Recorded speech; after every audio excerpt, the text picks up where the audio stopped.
Mr. Ramirez, how old are you, sir? I'm 22. What do you do for a living? I work at a restaurant. I'm a server. In what restaurant? Ramen by York. And where is it located? In Highland Park. What are your hours of employment, sir? I'm part-time right now. What are your hours of employment? From 6 to 11. 6 p.m. Yes, to 11 to p.m. 11 p.m. And what do you do all day? Well, I'm starting school again. I just started school. I don't care what you are doing soon. What do you do now during the day? Which school do you attend now?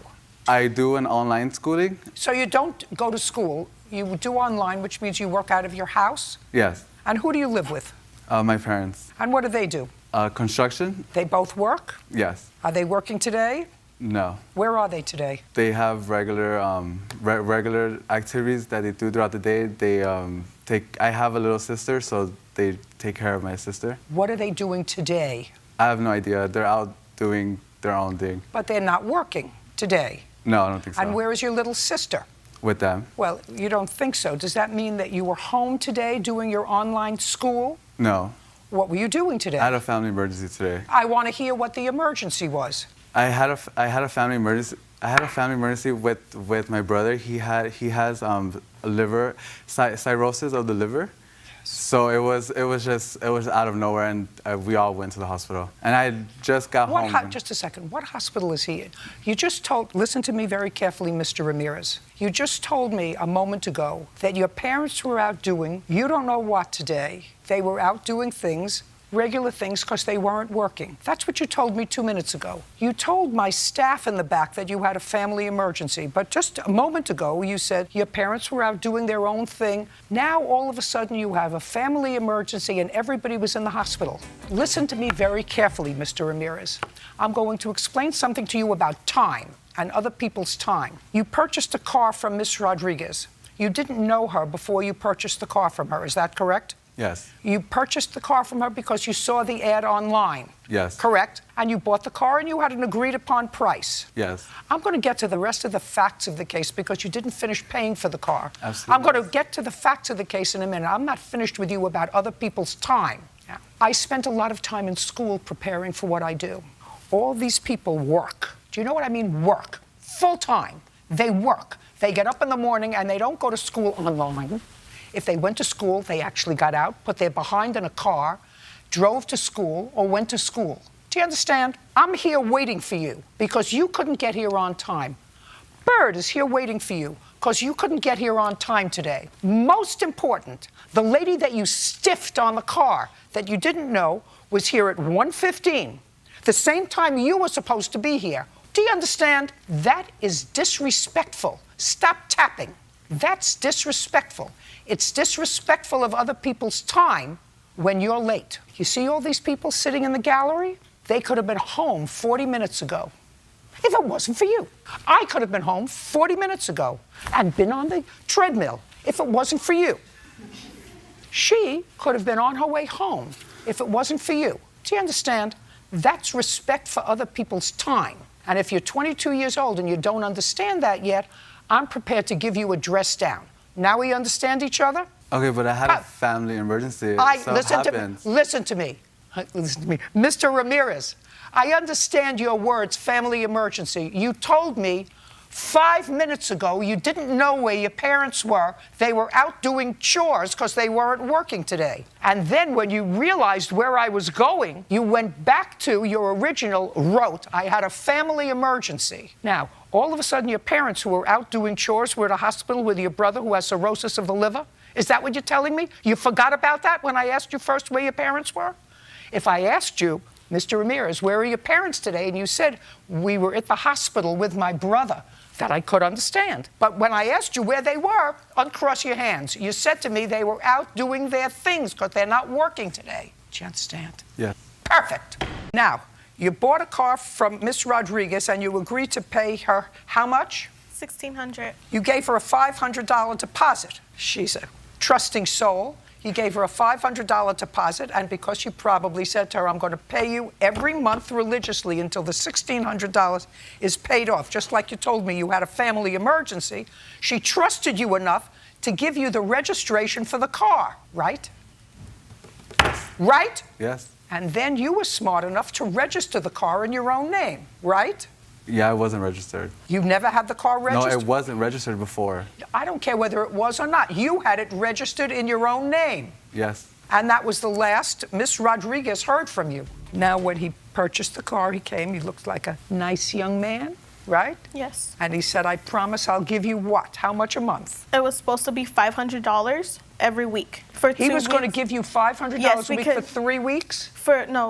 December 12th was supposed to be the first payment of $500, and then December 19th was supposed to be another payment for $500, and the following week was supposed to be a payment of $100. So what happened on December 12th? I believe, Oh, don't tell me. I'm sorry. December 12th comes and goes, you don't hear from him. Yes. And what happened? I messaged him. I have text messages to prove it. I messaged him, and he was just giving me the runaround. It took me No, don't, 5. that's a conclusion, giving Yes. you the runaround. You said, where's my $500? What did he say? He told me that he was going to go to the DMV to go register because his mom wanted to make sure that the car could be registered. I told him, okay, but he still had to pay me the $500. And he said that he had to spend like $500 for the smog and to register the car. He said that he was going to go try to get a loan or borrow money from his cousin. But I told him if he pays me next week, he's going to have to pay me $1,000 because it's a late payment. Right. Well, then he was supposed to pay you the $1,000. Yes. The following week, $500 a week. He doesn't make $500 a month. Serving, what kind of food do you serve? Ramen? Yeah. Ramen, working part-time, he doesn't make $500 a month. Now, you made a deal with her for Yeah. $1,600 for her car. Yeah. You paid her $500 for the car. You were late coming to court today. When you called the clerk's office in the back, you said, I'm getting off the freeway. Were you riding a bicycle on the freeway? No. What were you riding on the freeway? A car. Whose car? Your producer's car. What happened to your car? Because I was just getting home from the emergency that I had, and he texted me and was like, "Hey, I'm in your area. I'll go get you." And I was like, "I'm sorry." I was like, "I'm just getting home. I just got home, threw on clothes, and came." Because I had earlier this morning, I had texted. I had said like, "Hey, I'm not gonna be able to make it. I have a family emergency. I'm really sorry. Like, is there any way we could push the day or the time? Like, I just Early can't." this morning. Yes. Early this morning. Well, what was your emergency early this morning? Early this morning when you called and said, is there any way we could push over the date? What was your emergency early this morning? Not at 12 o'clock or 1 o'clock. What was your emergency early this Same morning? emergency I had today. Did you, just a second, did you tell the producer that early this morning, that your brother early this morning was in the hospital with an emergency? Early this morning. Yeah, when I say early, it's like 9 o'clock, 10 o'clock early this morning, yes. And said? Is there any way I could extend like a later time or the date, I would really appreciate it. Is that what you said to her? Yes. What about the brother in the hospital with an emergency? That's why I had texted her saying, is there any No, way that's a significant thing. That way the producer wouldn't have gotten in her car to go find you. Do you understand? Yeah, I told her. Do you understand? Where's the car? What car? Her The car it's that you bought from. It's parked in front of my house. Judging for the plaintiff in the amount of $1,100. We're Thank done. you. Thank you very much. Is this your former husband? Yes. With regard to, and then I'll get to both of your cases because I have complaints and a countersuit for exactly the same thing. That each of you allege, the mother-in-law and the former daughter-in-law allege that the other has harassed them, caused them to spend money for legal fees, yada, yada, yada. All ridiculousness. So, but I want to get some of the background. So you live together for a long time. You have an 8-year-old child. How many grandchildren does Miss Renante have? Grandchildren, I believe 2. You have this granddaughter. This Correct. is a granddaughter. And where is your other grandchild? She lives in Georgia, And you live, here in Southern California. and Miss Paredes lives in Southern California? Correct. Right. So this is the only grandchild that's near you. Correct. Did you have a settlement agreement in your divorce decree, or was this a case tried with regard to custody and visitation and support? Well, we went to court a few times, but in the end, we agreed. Okay, what did you agree to with regard to custody? We finally agreed to 50-50 on legal and physical custody. And how does that work with an 8-year-old in school? Do you live close by to each other? Kind of, maybe like 12 miles apart. As far as school, from my understanding, they're late a lot. No, not. So that's not what as I far as- asked you. Oh, okay. How is the week divided? Oh, I see. It's 1 week on, 1 week off. And when your daughter is with her father, does her father live with his mother? Yes. I live with my son. I moved into his house. I live with him. You live together. Correct. Fine. So you have 3 minutes to tell me what the problem is and why you think you have a lawsuit. 2015, she brought me to court, filed the TRO, was granted the restraining order for both sides to stay away from each other. Okay, so just a second. So she brought you to court on a restraining order. Yes. She made an application for a temporary restraining order. Yes. Is that correct? And you were served with a temporary restraining order? Not served necessarily. I was told through my son's lawyer that I was being served. What were the allegations in that application for an order of protection? She claimed I threatened to stab her in the back with a knife. And was that case tried or settled? Well, it wasn't tried. I think it Was was a just, final protective order granted? yes, for 3 years. And were they mutual protective orders? Yes. So after she filed an application for a protective order, did you file an application for a protective order? No, because the order was a joint Just- order. No. Wasn't a joint order. She went first. Correct. She filed an application alleging that you threatened her. Alleging. Then either one of two things happen. Either you filed for a protective order and both those cases are joined together, or when you go to court because the judge is maybe a little bit lazy, maybe one person has a lawyer and says, listen, we don't have to try this. Why don't you both just agree not to annoy or harass each other for 3 years, and then we can save ourselves a lot of time and a lot of expense. So either one of two things happened. Either you filed for a protective order after she served you in 2015. Did you do that? I did not know. Well, then if you did not, then what happened is the second thing happened on my menu, which was maybe judge is a little bit lazy. Did you have a lawyer? Yes. And did her lawyer speak to you? No, spoke to my lawyer. So you both had lawyers. I had a family lawyer because it was her son's family lawyer, and they already knew each other. So that's how, with our custody case, so that's how they spoke to each other. So my lawyer, my family lawyer, had to get involved in this case because of that. Well, didn't have to because of that, because you weren't a defendant or a respondent in that case. Mm-hmm. Only she was. Mm-hmm. But you brought your lawyer with you, and the two lawyers talked to each other. Mm-hmm. Did the two lawyers also talk to the judge? Yes, I believe so. Right. So mutual protective orders were granted. Yes. Great. Even though no case had been filed against you. No. So I still don't hear a lawsuit. I have not talked to this woman since 2009. So the allegation that she put that I stabbed her in the back was something that I Mr. said. Renate, let me explain something to you. You had a lawyer.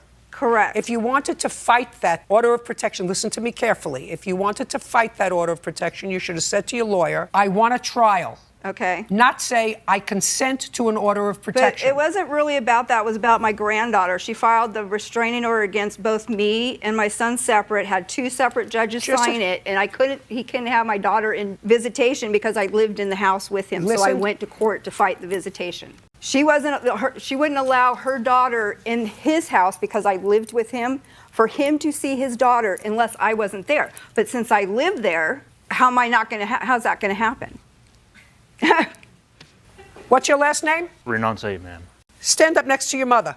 Yes, ma'am. She's too involved in your business. No, I'm not. She drags me into the business. Listen to me.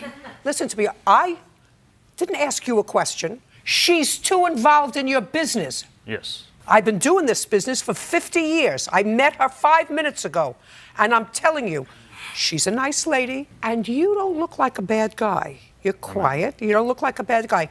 She's too involved in your business. What? You created that. You created it because you needed help when your daughter was spending her week with you. Negative. I assume. Negative. I moved my parents in 2 years ago with me because both my grandparents passed away and they were struggling. My dad had a stroke and he lost his job, so I took him in and I've been supporting them for the last 2 years. If I were you, I would put my foot down and say, don't get involved with my business. You worked out a settlement with your former wife? Yes. With regard to custody? Yes. Is he a good father? Yes. See what she said? Yes. That was right up front. No, he did this, he did. Does he love his daughter? Oh, yes. Is she a good mother? Yes. She love her daughter? Yes. That's the trouble. That's the trouble. And you're going to have a problem as long as she lives with you. I assume that the protective Trust me. I've been doing it We get along good. I've been doing it a long time. She's a pot stirrer. No, I do not. She's a pot stirrer. Do you work? I go to school full time. Who supports the household? I do. Doing what? I'm a vet, so I get GI Bill benefits and disability benefits from the VA. So.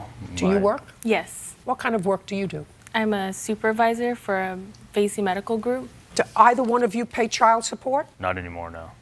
No. Good. We agreed not to. Well, he's perfectly capable. The fact that he wants to go to school and he has an 8-year-old child, that's fine as long as he takes care of her half the time and you take care of her half the time. That's fine. What else? At the end of September, 911 called my son. I was with my son. We were out in the car against Joanne. She had locked herself into the bathroom, my granddaughter, fearing for her life. We went to the police station, and I go, there's court orders that says I can attend school functions peaceably. And so I showed up with my son at the police station to support him and to tell my granddaughter I would be there. And she said, I have a restraining order, can you get rid of her? Absolutely so I was right. asked to, and I get that. I understand, Absolutely and I right. knew that was going to happen. But the other cases are September 16th was her birthday. It was his day to have her. She shows up and expects me to stay away while she shows up on his week. Thanksgiving, she did it again. She sent a text message saying, your mom better not be there because I'm going to be there. My granddaughter was in a choir for Thanksgiving at her church. Which is my church. Yeah, I just said your church. Right. Mr. And so Renate, we showed up. you got the drill? Yeah. Do you understand the drill? Yes, ma'am. I want to be You there did. for my daughter, my granddaughter. I want to tell you something. Grandparents in this country do not have rights to see their grandchildren. Now, I used to think that that was an absolutely ridiculous law unless either parent was considered unfit to take care of them. In this country, in most jurisdictions, the parent has the right to say, this is a person who I think is good for you to be around or not. And if it's not good for you to be around a grandparent, for whatever reason, either because they're a pot stirrer. Not a pot stirrer.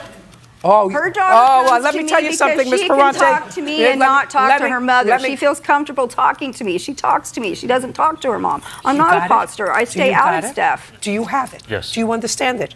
And it may have to reach a point where you say to your mother and your father, is he still alive? Yes, he is. You have to find someplace else to live. We're working I'll on help that, you. Your I'll Honor. help you, but you have to find someplace else to live. You can't be involved with my business, with my ex-wife and my daughter. My ex-wife and I seem to get along just fine unless you're involved They in the actually business. don't get Your case along. is dismissed. Goodbye. Don't get We're done. The accident happened, Ms. Terrazone, on what date? April 25th of this year, 6:30 p.m. What kind of car were you driving? 2001 Jetta Volkswagen, black, When had you purchased it? around 2008. And at the time of the accident, did you have full coverage, and with what company? I did not have full coverage. Did you I have had just, Did you have liability? yes, liability coverage. With what company? USAA, And what kind of car were you driving, Miss Salazar? A 2003 Chevy Tahoe, When had you purchased it? approximately 6 months previous to the accident. How much did you pay for it? $2,500? Was that the total cost of it? Yes. Did you pay for it in cash? Yes. At the time of the accident, did you have liability coverage? I did not. My insurance had lapsed the day before. Which is why we're here. Because if your insurance hadn't lapsed, your insurance would have taken care of Correct. the money. My policy was being rewritten and the Whatever. But if your policy wasn't being rewritten, we wouldn't be here today because your insurance would have covered the accident and would have paid for her damage. Is that correct? probably, Probably. they might have found fault with her though. Probably not.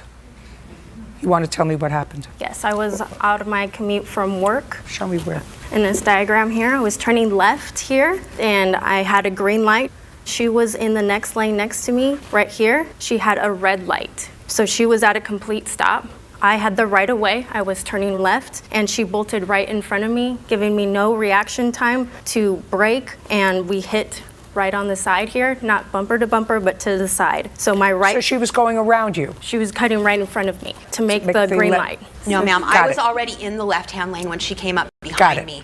If you were already in the left-hand Sure. lane, then Just a second. Just a second.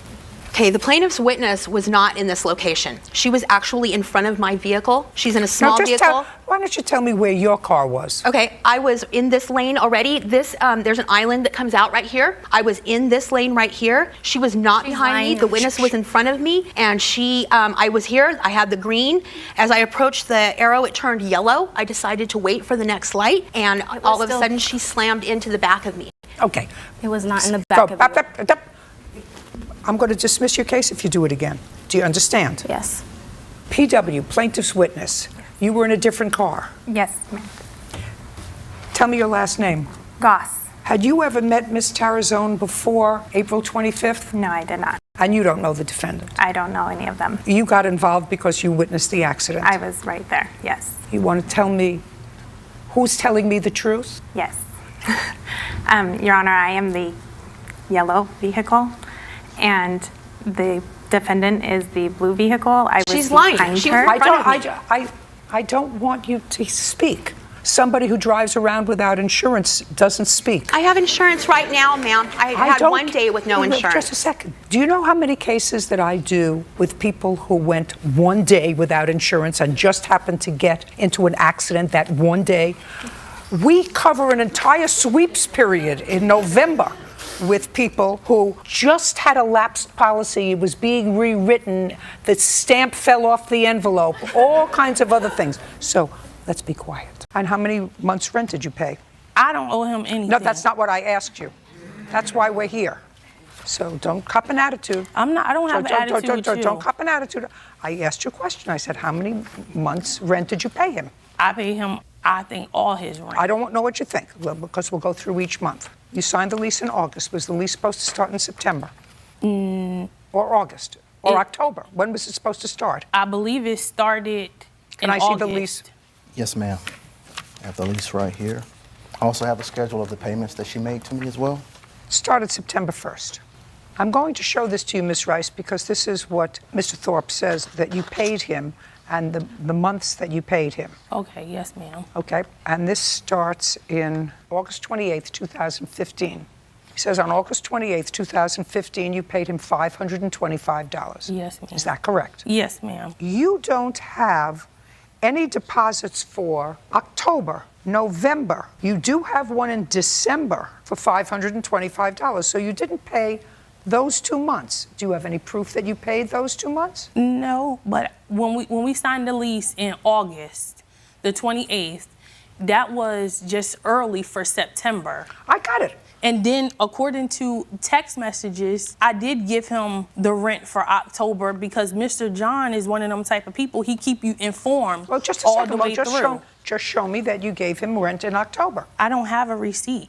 Show me the text message. He should have had a deposit on the 9th of October. It says the money was deposited into your account. Thanks. Just a second. That's your message to him. Yes, I told. Where's his message to you? Because he's asking for his money on the 9th. You say to him, I deposited the money. Yes. Where does he say, oh, fine, I got it? He never responds Then like what that. do you have to do, madam? The fact that you say I deposited the money, even though it was 9 days late, I deposited the money in your bank. Show me an acknowledgement or show me something from your bank. I don't need a receipt. You have a bank.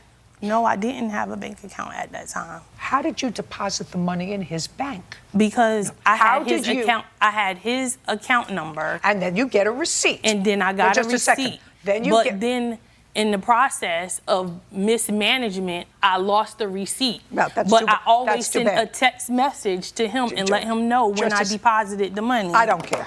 I mean, your text message, because It's he's fine. asking you where my rent is, and you say, I dropped it in the mail. No, I didn't. And then I drop it lost in my the mail. receipt. Okay, October, November, you don't have. December, he says you paid $525. The next time he got a partial payment of $200, January 20th. Then he got another partial payment of $75 on February 1st. However, on February 5th, he got $800. Yes. So on February 5th, and then on February 24th, he got another $400. So I'm going to take October off because she paid twice in February, right? But she didn't pay in January, the full January. So she owes $325 for January, $525 for November. And then she didn't pay anything in March, but on April 8th, she paid $475. So nothing in March. You have any proof that you paid in March? No. By March, was your rent $450 or was it still? Because I paid in March. No, you didn't pay in March. You didn't pay Yes, in March. like right here. Well, show me where he acknowledges that you paid in March. The fact that you say you paid in March, checks in the mail, doesn't mean he got it. Just tell me. It wasn't in the mail. Like, No, I paid him $400 on the 24th of February. That was March payment.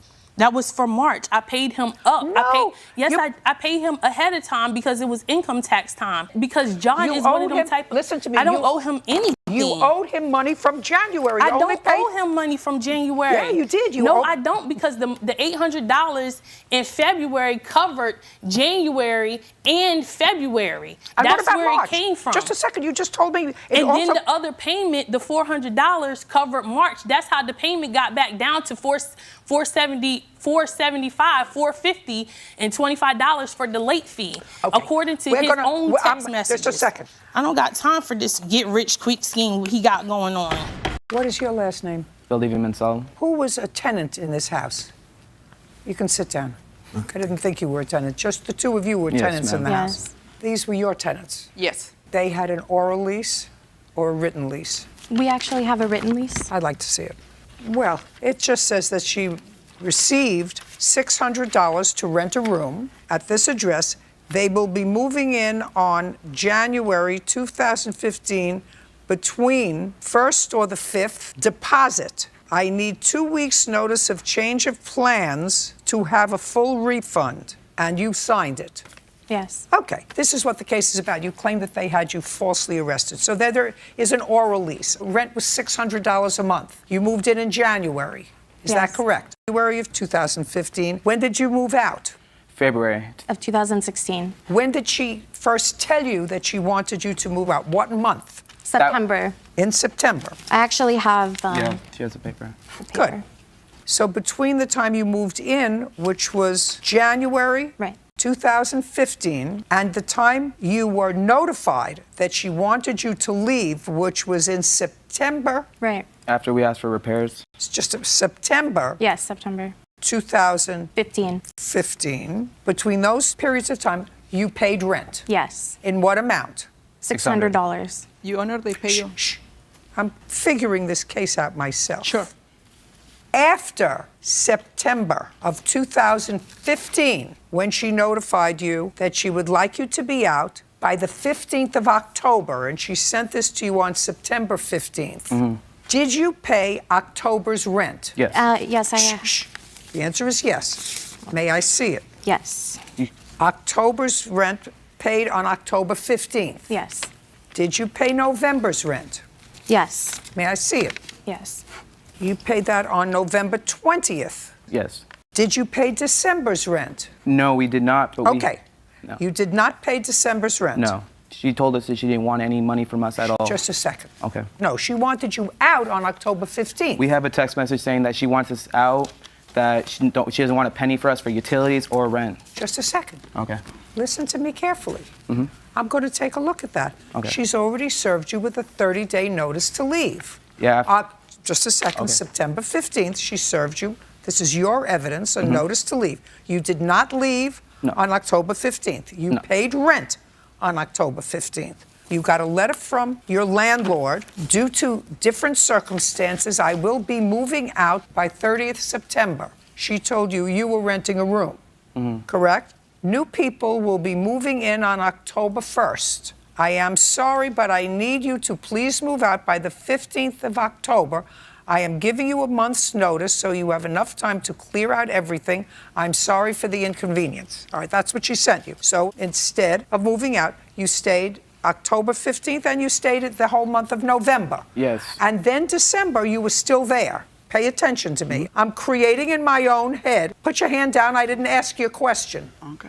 So you stayed there, and what you just told me was she said, I don't want you to pay any more rent or utilities. I just want you out. That was That's what you January. just told me. Yes, that was January. That's what you just told me.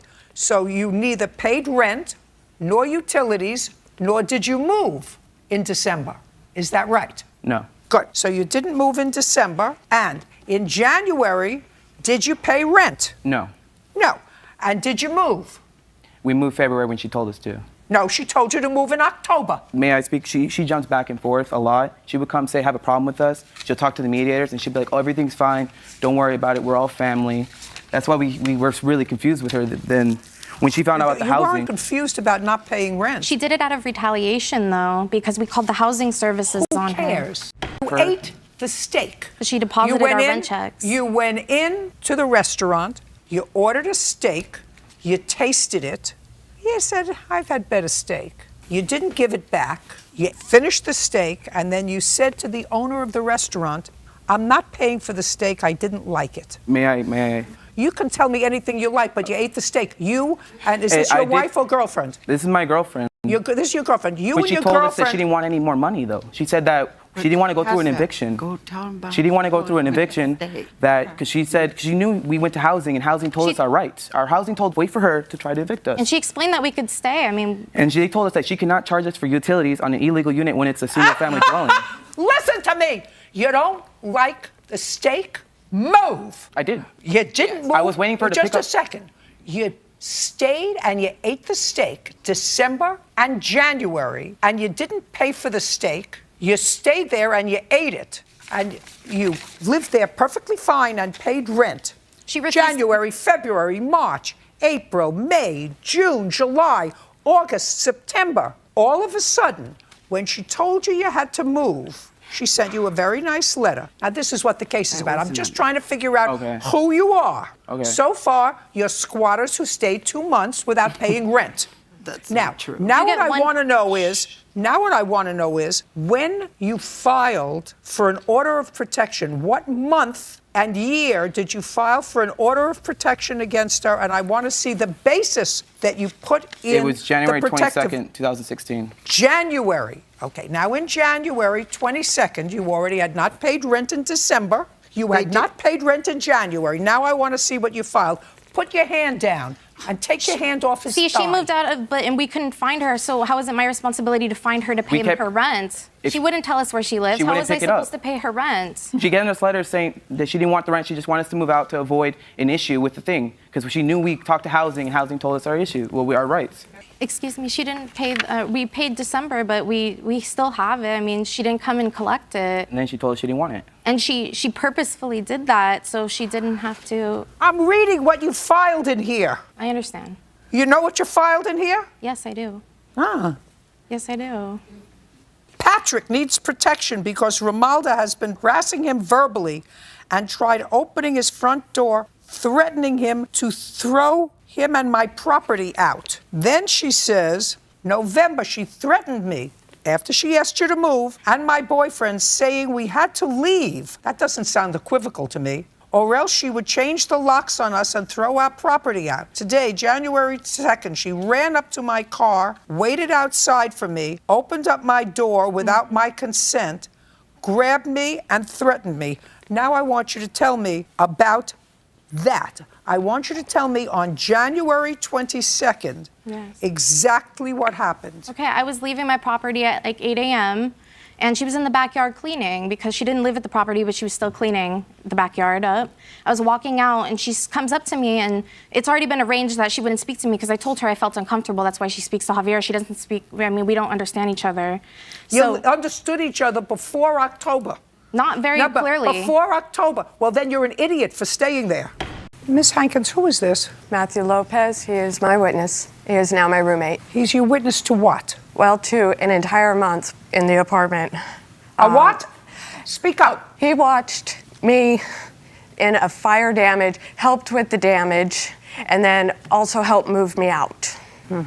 What kind of premises did you rent to the plaintiff? It's a small studio apartment that was attached to an extra building on our church property that we had remodeled just for her and her daughter. How long do you know her? At least 6+ years. And when you say you remodeled a studio on church property, what do you have to do with the church property? Our church, we have 70 acres of land, so we had an extra building that we used as a garage, also for our youth, a man cave, and so there was a section that we converted into a very nice studio apartment that I had planned to make that arrangement later when we were hoping to get a groundskeeper it came up when Lisa was needing a place to stay. How did you know she was needing a place to stay? She was living with her parents, and she was complaining weekly to us about the conditions and the treatment that she was getting from her stepdad. Do you know what she was doing for a living? Working at Family Dollar. Do you know what she was doing there? She started out as a cashier clerk, and then since the last year or so, she was promoted to assistant manager. When did she move into this studio that you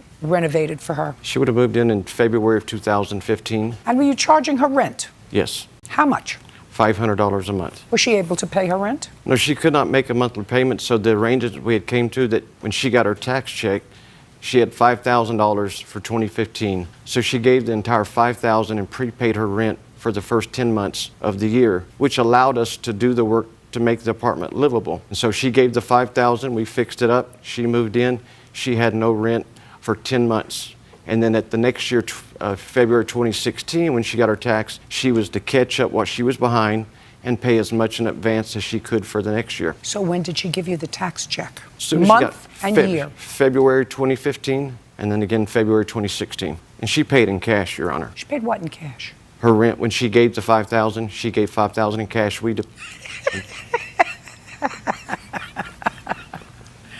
And she did all of this because she didn't have money. She had herself and her daughter, so she didn't have money to pay you rent. So she waited to get her tax check, and she got her tax check, and she went to some sort of a bank and got cash to give to you.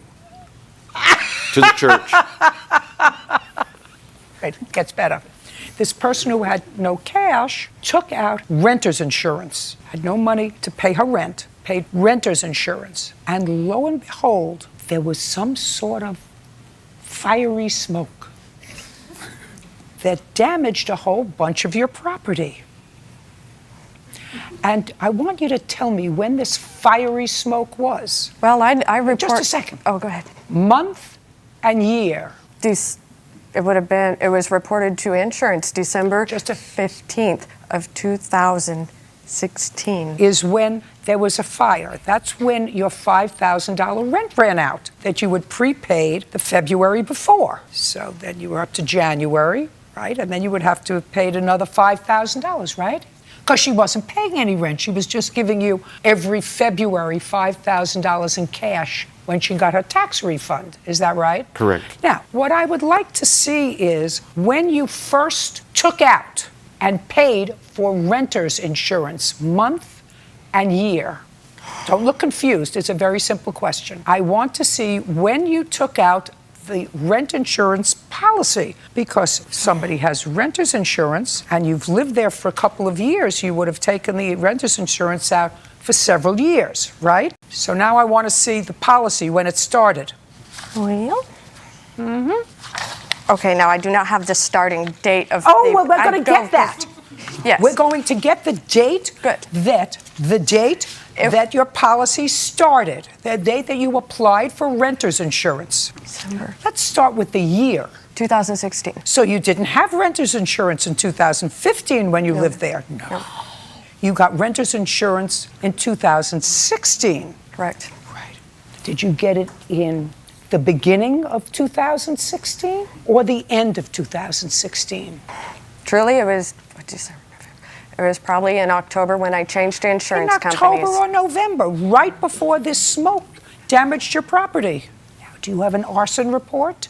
No. Do you have a fire damage report? We brought in a restoration company which hired. That's not what I'm asking you, sir. When you have a suspicious, because you don't know where it started, right? Yes. So you would have to call in the fire department and find out where all this started. Do you have a report? My insurance company sent the fire inspector. Listen to me. This is a world-class scam. If the insurance company paid you for any damage, I mean, you really have to be stupid, because I read this thing before I even looked at you folks and asked one question. I said to myself, I betcha this lady didn't have insurance until right before there was damage. That would be you. That is correct. Right. And here's a lady that didn't have money to pay rent. So what she did, according to this one, who was probably a co-conspirator in this whole thing, is she paid him in cash, allegedly, from her income tax return. So she's paid up for 2015. She's paid up for 2016. But in February of 2017, she has to give him another $5,000 or start paying rent. So you know what happened? She took out renter's insurance a month before she had thousands of dollars worth of smoke damage to her property. Does that sound right to you? No, doesn't sound right to me. So we're going to find out exactly when you took out the renter's insurance. And I would like to see the reports that you filed with the insurance company. Okay, I have all of these. And how much money did you get? There was 2 claims. The church has a policy that covers all of our property and our buildings. And so But you didn't have any damage to the church. Yes, ma'am. Where? The way the insurance company broke it up was her renters covered her furniture, her appliances, her dishes, her clothes, the structure policy. And with just a second, with no report to a fire department, she had all that damage. And what did the church suffer? Sir, in what location did the church suffer damage? In that location, that apartment. Just a second. Only in her apartment? Correct. Not any place else? Correct. Yeah, good. Do me a favor. Go fight with each other someplace else.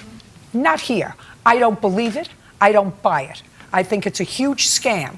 Amen. I'm not sure whether you were both involved in it, but I know the insurance company got taken for a ride because how much money did they give you? $12,000. Gone. We're done. Miss Irish, this is your son. He's a minor. The car that was damaged is probably in your name, so it belongs to you. And it is your claim that Mr. Garland's son hit that car with a baseball bat. You weren't there. You don't know what happened. And Mr. Garland, you weren't there, and you don't know what happened either. That's correct, Your Honor. Why don't you both sit down? So now I have my prey. Mr. Hochberg, what's your first name? Nick. What is this young man's name? Matthew Magruder. And your first name? Max. You can stand up. Yes, Your Honor. You're Matthew. Yes. Who first had the girlfriend? Me. And what's the girlfriend's name, Nick? Natalie. And who had Natalie as a girlfriend second? That would be Matt.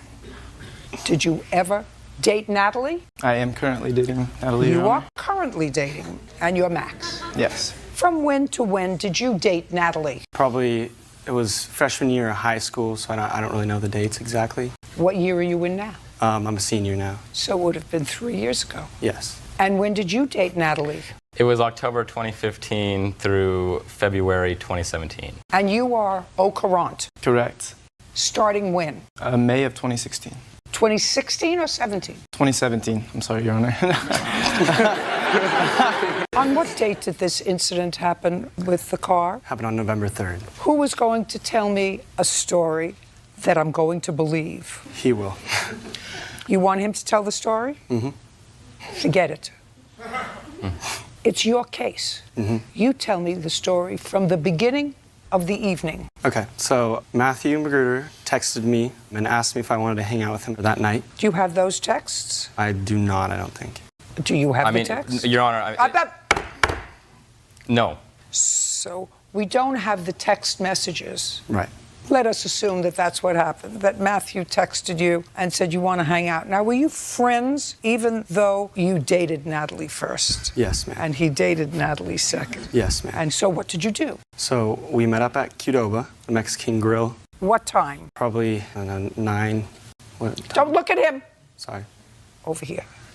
You met up at a Mexican Grill at about 9 o'clock. What happened next? Matthew had called Max to ask him if he wanted to talk about the situation that they had going on. Just a second. Matthew wanted to speak to Max. Right. When did he tell you that? I was in the car with him when he called him. So now you're not in the Mexican Grill. You're sitting outside in whose car? In Matthew's car. How did you get to Matthew's car? In my car. We met up at Qdoba and we were hanging out at Qdoba. So you left your car, you got into Matthew's car. And when you got into Matthew's car, Matthew said, I'm going to call Max. Yes. And the conversation with Max had to do with Natalie. No, not necessarily. Well, what do you think that he wanted to talk to him about? What do you think? Probably Natalie. Yes. I've had 5 children. I have 13 grandchildren. 2 of them are small. They're not there yet. I want to tell you what I know about teenagers. Most of the time when their mouths are moving, they're lying. Right. I picked on you because I'm hoping that you won't be foolish enough to lie to me. Do you understand? Yes, ma'am. Him, I'm not sure about. Do you understand? Right, yes. So now you meet up at the Mexican Grill just to hang out. But if you're hanging out, what are you hanging out in the car for? If you want to go to the Mexican Grill, you go in, you have a taco, you have some guacamole, and you have dip. But you met him, parked your car in the lot of the Mexican Grill, got into his car, and he didn't say to you, gee, what should we do? Should we go to the park? Maybe we should go to somebody's house. He said to you, I want to call Max and clear the air, right? Right. Keep going. It's getting better. Okay, so he called Max and talked to him, and you were in the car. Yeah, and I was in the car at the time. I want you to tell me, listen to me really carefully. I want you to tell me what Matthew said when he got Max on the phone. So he was talking to Max. What did he say as soon as he got him on the phone? He asked if he wanted to talk. And you couldn't hear the answer, right. I assume. And then what did he say? And then he was given an address, I believe, and Matthew, you mean Matthew was given an address? So Matthew couldn't. I believe that Matthew couldn't talk to him over the phone. I don't care what you believe. I want to hear what you heard in the car. Right. So he got an address from Max and said that he would come there. Now what you're doing is you're with Matthew because you know Matthew was annoyed with Max. Don't say anything. Don't move your head. Do you understand? Yes, Your Honor. Perfect. So far, you understand, Nick, that there is absolutely no reason for you to be in the car with Matthew to go over to Nick's house to discuss his ex-girlfriend with her current boyfriend that's going to result in anything good. Correct. You understand that? Correct. I did. I just want to make sure you understand that. Yes. Because your mother gave me a whole thing here in the complaint that makes it sound as if the two of you should have halos on the top of your head. And I know that that's a lot of baloney. Correct. So you go over to Max's house. Well, I had gotten in my car now with another friend of mine. Just a second, you got another friend? Yeah, I had. Just a second. Tell me about the other friend that you had. He was with me when we drove to Qdoba, and then just a second. And then we talked to Matthew. Did he get out of your car, or was your friend waiting in your car? Well, we were kind of just hanging out around the cars. We weren't really in anyone's car. We were just hanging out around the two cars. You told me a moment ago that you were in. I was in. That yes. you were in the car. Yes, that's correct. With Matthew. Yes. Where was your friend? He was around the car too. I don't know exactly where he was, but he was around the car. But not in the car. No. Now Matthew gets an address. What's the next thing that Matthew says to you? Well, he wanted me to go up to the house with him. But I necessarily didn't really want to go up to the house, but I had nothing else to do, so I followed him up there. You got where this is going? Yep. You got where this is going? Now, is what you are suggesting to me that 4 of you went to Max's house? No, I did not. How many? I believe it was 3 that went to his house. And then I was with my friend on another street. We weren't even parked at the house. Just a second. Yes. On what other street were you with your friend? It was down another street. It was like... How far did you have to drive from the Mexican Grill to get to the other street? 10 minutes, 5 minutes. 10 minutes? Well, what did you drive 10 minutes for to park a block away? Do you get where I'm going? Or do you not get where I'm going? I still don't think we should have damage to our car. I know we shouldn't have been there. What kind of shouldn't have been there? You had a gang going to his house over a girl. And if he came out of his house and hit your car with a bat, well, have him fix it. You get where I'm going? You get where I'm going? Yeah. You had no business going there. He was looking for smarty pants over there. He was looking for trouble. Right. He was going there for no good, and you went with him. That's true. You and your friends went with him. That's true. Good. We're done. We're done. Your case is dismissed. I have him admitting that he had... I actually believe that he probably took a bat and hit your car. Stand up. Miss Irish, I want you to pay careful attention to me. I actually believe that at some point this young man came out of his house with a bat and hit your car.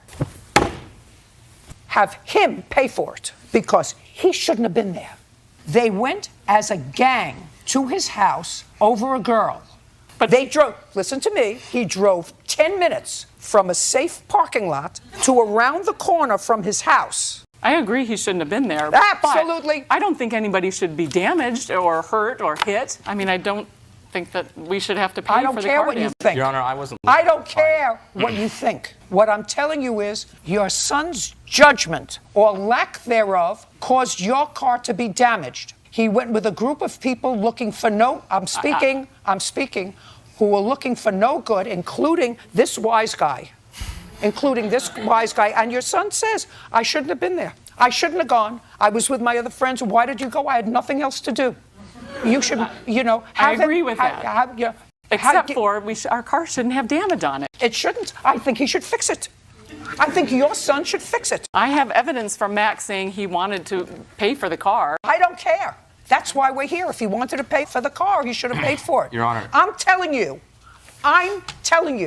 I believe that Max hit the car with a bat. He's not paying for it. He's paying for it. Because your son should never have been there. And that's the lesson that you're supposed to teach him. You're supposed to teach him, don't get involved in incidents that could become dangerous for you or somebody else. This smarty pants was looking for no good, and he knows it, and he went with him anyway because he had nothing else to do, he and his other friends. So you pay for the car. And if you want the appropriate person to be charged for it, charge the one who had nothing to do that night. We're done. Goodbye. Mr. and Mrs. Purcell, you purchased a lottery ticket. Correct. Where did you purchase it? A bar next to our home And where is that? in Sandy, Oregon. When did you purchase it? February 20th, 2016. How much did you pay for the lottery ticket and what were the prizes? We paid $20 for 20 games. It was an 8-spot Keno ticket. Have you played this particular lottery before? And it's an Oregon lottery. Yes, and yes, we have. Did you ever win before? Yes. And prior to this ticket, how much had you won before? We won one for $600 once. And that's the only time? No, we've won a couple for about that amount. A couple for $600? Yes. So it more than paid for itself? Yes. I assume. That's Yes. why you keep playing. Lucky people. Yeah, we've lost a few too. We've lost a few Oh, too. I can imagine. People usually only talk about their wins. Absolutely. So you bought this lottery ticket and lo and behold, you won. How much did you win? $1,750. And you found out that you won how? Well, my husband went and checked the Did You Win machine, and it said, you're a winner, please see your retailer. So he brought it up to the bartender, who is our witness, Tria, and she scanned the ticket. Now, if you win over $600, it doesn't tell you immediately how much you won. You have to go back and check the numbers, and then you can find out how much you won. But we had hit 7 out of the 8 numbers, and that paid $1,750. What did you do next? Celebrated.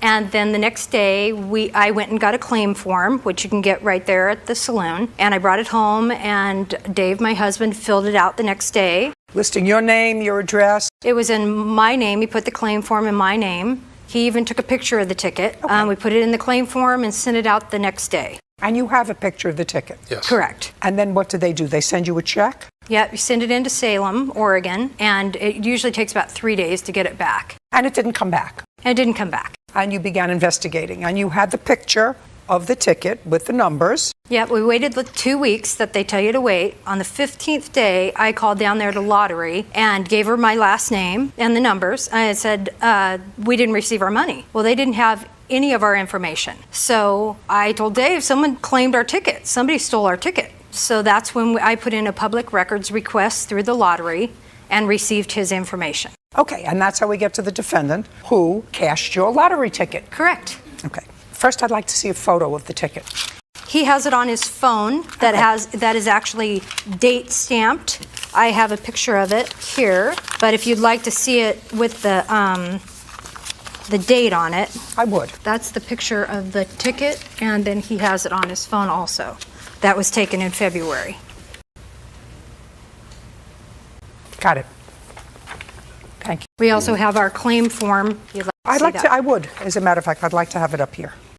You'd notice the date, it's the 22nd of February. Okay, did you contact Mr. Linwood personally? I contacted him through Facebook. And did he respond? Yes, after a couple of attempts. Okay, and what did he say to you when he responded on Facebook? I'd be glad to show you that. I'd like to see it. I draw your attention to the last few. I'm going to read them all. Yeah, because he does change his story a couple of times. Okay.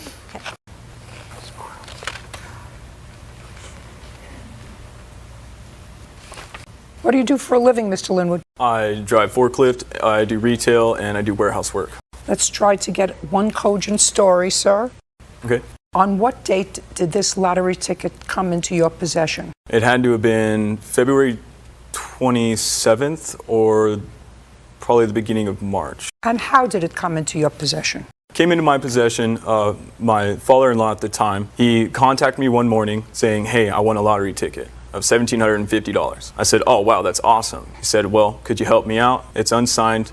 Can you turn it in for me? Because if I turn it in, I'm afraid that child support will take most of it. And I said, yeah, sure. What do you do for a living? I'm a well driller. What's your last name? Richard. On what date did this lottery ticket come into your possession? It was on a Friday night. I was at a bar called the Country Corral. You go to the bar often? No, I played video poker that night. Is this bar near to where you live? Close, yes. You never know where I'm going to be going, Mr. Richard. Do you understand? I got you. So it's close to where you live, and you've lived at this address for how long? Probably 2 months at the time. Why 2 months? Because I relocated. With whom did you relocate? My daughter and my son-in-law. The three of you moved into this place together. Am I understanding that you moved into this new place 2 months before, so that would have been in December, with the defendant and your daughter? Correct. You see how you don't know where I'm going, so you understand that? Yes, I do. Yes, you do. So now you're at a place with Mr. Linwood, and Mr. Linwood just told me that he got a call from you. Now he lives with you. Why do you think that I would believe that since you were living with him, he would call you instead of discussing it with you when he saw you at home? Why do you think that, Mr. Linwood? Well, you have to think fast. Just tell me why you think that he would call you, and you would have a record of that, correct? On your phone log that he called you. I do not, Your Honor. It was an old phone. But why do you think he would call you instead of discussing it with you in person? Because clearly he wanted you to do something illegal, right? Right? If he was looking to avoid child support, he was looking to do something illegal, right? Yes. Isn't that something you would want to discuss in person with somebody rather than over the phone? Absolutely, Your Honor. So why would you think if he was living with you, he would discuss that with you over the phone? And by the way, where did you get the call? I got the call. I was at my house, and where was he? He's not always at the house. It's going to get better. I'm going to enjoy it better. All right. Now, Mr. Richard. Your Honor. Do you understand? This is not going to turn out well for you or for him, because I read his texts back and forth to the plaintiffs, and his texts back and forth suggest to me he clearly knew that he came into possession of this lottery ticket that did not belong to him. And you knew that if you were involved, that you came into possession of the lottery ticket that didn't belong to you, because immediately what he said was, please don't go to the cops. I will have your money, please. And the first thing he said was that you gave him the lottery ticket as a gift. As a gift. As a gift. But then he said that you didn't give it to him as a gift. He said you asked him to cash it for you so that you could avoid child support. Which one do you think it is? Gift. It was a gift to him. Yes. Well, then he had the money, you see. Then 2 weeks later, 2 weeks later, he had the money. He said, I didn't spend most of it. I have $900. Then he said, I have $1,400. I have to wait until I get paid, but I'll get it all back to you. And then all of a sudden, your tone changed, Mr. Linwood. Yes, it did, Your Honor. And why did your tone change? Your Honor, my father-in-law told me... Your father-in-law is a liar. So he can sit down. Sit.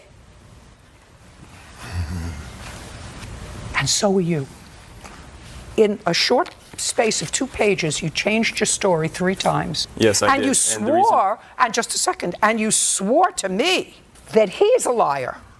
Do you want to know why? Why? Because he just said to me that it was a gift to you. And your answer says he asked me to cash the lottery ticket for him, and this is a sworn deposition, because at the time he owed back child support, and he was afraid that his winnings would be taken away from him. Now, he just swore to me that he made this lottery ticket gift as a gift to you. It was not a gift, Your Honor. Well, so then you just called him a liar. So he's a liar. Yes. That's what I said. That's why I told him to sit down. You see, and you came together. And you two are so stupid you can't even get your stories together. You slept in the same hotel room last night and you can't get your stories together. They ought to give a prize for stupid. Judgment for the plaintiff in the amount of $1750. We're done. Mr. Hazelton, the defendant is your mother.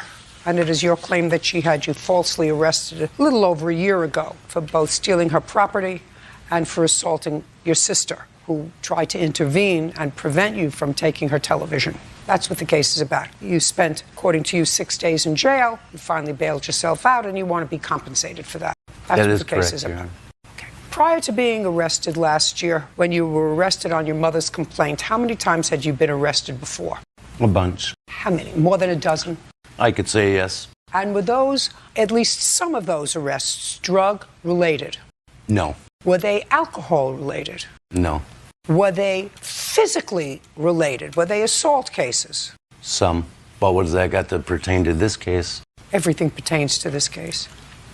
Was some of them involving theft? No. Was some of them involving trespass? No. So they were all involving assault. More than a dozen cases. What I'm gathering now is information. So of the more than a dozen arrests you had, none involved drugs, none involved alcohol, none involved theft, none involved trespass, all involved assault. Is that a yes or a no? That's a no. What else did they involve other than assault? I'm just talking about this case, Your Honor. I'm talking about who the I'm party... going to talk about this case at hand. If you don't want to discuss this case, then we can just dismiss it. Great. Then I'm dismissing it. Thank you very much. All right, thank you. You have a good day. Mr. Hazelton, Officer Byrd tells me that you have had second thoughts about answering the court's questions, and you're asking me to reconsider the dismissal of this case. Is that correct? That is correct, Your Honor. Okay. So then let's get back to where I was questioning you before. According to your answers previously, you've been arrested at least a dozen times, none involving drugs. Is that correct? That is correct. None involving alcohol. That is correct. None involving burglary. That is correct. None involving theft. That is correct. All involving assault. That is correct. 3 times. So of the more than dozen times you've been arrested, it is as a result of either temper or a mental illness, if it wasn't drug or alcohol related. No, my anger gets the best of me. Well, that's an uncontrollable... It's an uncontrollable issue. For which you've been or not been in treatment? Not. Is it correct, Miss Hazelton, that your son never had either a drug or an alcohol problem? Alcohol. In October of 2015, Mr. Hazelton, how were you supporting yourself? By working. For whom? Green Star Lawn Maintenance. How long have you worked for them? For 38 years off and on. Are you working for them now? Yes. Full time? Yes. In the same location? Yes. Is that correct? I think so. Do you remember on what day you were arrested? Yeah, I was arrested on May 6, 2015. Where? In Henry County. Is that where you live? I lived, yes. What time were you arrested? About 12:20. In the morning? In the morning, yeah. And you were at home? I was at home, right? And you were arrested on the complaint of your mother and or your sister? Or just your mother? I was arrested on my mother and sister's complaint stating that I walked in an unlocked door, used the restroom. Upon leaving the restroom, stole the TV out of my mom's room, hit my sister 3 times in the face, and left with the TV. Okay. You're the sister? No. Where is the sister? She's passed away. Were you at home that day? No. So the sister that you allegedly assaulted is no longer here? No.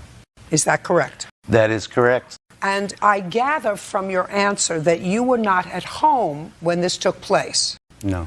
Did you have a conversation with your daughter when you got home? She was holding an ice. Just a second. Did you have a conversation with her? Yes. At what time did you get home on, it would be the 5th Right. of May? What time did you get home? Between probably 9:30 and 9:45, I was playing bingo. And at that time, Miss Hazelton, who did you live with? My daughter lived with me. How old was she? Let's see. She was 52. Shh. Yeah, she was 50. She was 50 then? Yeah. So when you came home, it was 9:30, 9:45. And tell me first what you saw. I saw her holding an ice pack on her face, and I asked her what happened. And she said Glenn came here to use the bathroom, so she let him in. And in the process of using the restroom, he came out with my 32-inch TV, and she went to stop him, and he hit her in the face. That's what she told me. And I was only in the house maybe 5 minutes before the police were knocking on the doors. Had your daughter called the police? Yes. Okay, so she had called the police before you even got home. Oh, yes. Do you have the police report? No, I don't have that. Do you have the police Yes, I do. report? I'd like to see it, sir. Okay. Just the police report. It's right there. You do know that these reports indicate that you were totally uncooperative, had to be placed in hood, a spit hood, had to be put in an isolation area. Excuse me, Are Your you Honor. telling me that you were not high on some sort of drug or alcohol that night when they came to your home to arrest you? Excuse me, Your Honor. Let me first say this. I asked you a question, Mr. Hazelton. We had no, an I was agreement. not high. We No, I had- was not high. No, I was not on no drugs, okay? Okay. My actions speak louder than words. I was arrested, hauled off to jail, ripped out of my bed in my underwear, and you're telling me for a crime I did not commit, how would you react? And the charges were dismissed, not by the judge, by the public defender, the state's attorney, because I didn't steal the TV that my mom said. And my mother sat there and said she's seen me in a while. She hasn't seen me in 7 years. And it's just, or it came out of her in the police report, she states that. And my sister said 2 different signs. She said she came home in an ice pack, but there's no bruises or marks on her. I hit her 3 times. It's all a lie. And why don't they look in her question and call me and ask me, did I do this? They know where I live. You know? They're trying to give me 46 years for this TV. My life is a little more than 46 years, okay? Or acting out in jail or whatever. I didn't do it, and this is the reason I'm suing my mother. I'm out $2,500. I could have gone after for penal stolen damages. Your case is dismissed, Mr. Hazelton. You have no case against your mother. We're finished here. Miss Carter, you and the defendant have a child together. You are not married. You don't live together. Yes, ma'am. There came a time, sometime in September, when, according to your complaint, we're supposed to meet with the defendant to get some money. Yes, ma'am. And that was on September 16th. Where were you supposed to meet him? At his mother's house. And when had you made that appointment to meet him at his mother's house? Earlier that day at work. Tell me how that came around. We were supposed to be like exchanging for getting diapers, wipes, little necessities. Now, did that come around as a result of a phone call, a text message, an email? Phone calls in Texas. I'd like to see the text that you were coming to his mother's house, because that's not where he says you were supposed to meet. Is that right? Yes, ma'am. He says you were supposed to meet at, Walmart. which is where she works. She works on Wall Triana. That's right down the road from where she works on her way. Could be on her way home, man. And what time were you supposed to meet her? She got off work like 2:30, 3, so I said something around 3:30. Did you go there? No, ma'am, Why not? because she never called. So she was supposed to call Yeah, you. when she got off work to meet me. I'd like to can't see. find the text messages. It must have been a phone call. I apologize. Was it text messages? Or It was a phone call. She was at work that morning. Well, she said she was at work. It was about 10, 11 o'clock. I said, meet me and I'll give you some money. When you get off, she's supposed to get off at like 2:30. And I said, meet me. I'll meet you somewhere on Wall Triana in the area, Walmart. Okay, so you didn't call him. And I want to tell you something. I believe you were supposed to call him to meet him someplace. Let's understand each other. I've been doing this work a long time, and I'm looking at your face. And I know that you were supposed to call him to meet him at a sort of a neutral place, because this man looks scared to death, but he's not stupid. And there would have been no good reason for him to invite you to his mother's house and have his new girlfriend there. No good reason. Do you understand what I'm saying? Yes. Yes, ma'am. It's usually, having lived all these decades, your curiosity that brought you to the house at 8 o'clock at night. Now, are you telling me that you didn't go there at 8 o'clock at night? Yes, ma'am, I did. You went there at 8 o'clock at night. Where do you work? I work at McDonald's. And what time did you finish your shift at McDonald's? 2 or 2:30. And is Walmart down the road from where you are? Yes. How long have you and the defendant been separated, not dating? Since July of 2016. And when was the baby born? October the 20th, 2014. From 2014 to July of 2016, was he giving you any money? Every now and then. When you asked him? Yes. So you never had any need or want to go to court to finalize a support order? No, ma'am. Between 2014, when your son was born, and July of 2016, where had you always met to get money from him? His mother house, my job, we would go everywhere. Give me the month and year you went to his mother's house to get money from him. September 2016. Not this date. No. Before this date. Yes, ma'am. What was the date? September the 4th. You remember that? I don't recall, Your Honor, but I'm not saying it's wrong. Okay, so September 4th, you went to his house at what time? It was probably around 3 or 4. Was he home? He was there, yes, ma'am. Did he give you money? Yes, ma'am. And you had arranged with him to come over after work? Yes, ma'am. By phone or text? It was probably by phone, but I didn't call him when I got off. I just pulled up after I picked the kids up from the babysitter. Well, how would he know to have money for you, unless you had a conversation with him before that you were coming over? It's just we'll talk like before I go to work, and I'll just come after I get off from work. Fine. Sometimes we Just call. Yes. Now we're getting tacky. She stops when she passes and sees my car, so she don't think she has to call. But just because you see my car there, you just pull up and walk in. That's not okay. Have you told her it's not okay? Yes, ma'am. Okay. Several times. How long have you and this young lady been dating? Almost a year now. When was the last time you told? I'll Put your hand say down. 8 When months. was the last time you told Miss Carter it's not okay just to drive by and come in? I say July. Have you told her that once or more than once? More than once. Did you tell her why? Because you never know what's going on. They might have somebody there. You never know what's going on to just pull up at someone else's house. It's not my house. Whose house is it? It's my mother's and stepfather's. No, ma'am. You don't live there. Where do you live? It's not too far, like 15 minutes away from. But she passes your mother's house. Because she stays, her house is past. She had to pass my mother's house to get to her She has house. to pass. I got it. So she passes your mom's house in order to get to her house. Yes, ma'am. How far is your work in minutes from his mother's house? Probably 10 minutes. And how far is your work from, let's say, the Walmart parking lot? About 5 minutes. So it's easier to meet in the Walmart parking lot. Yes, ma'am. So let's go back.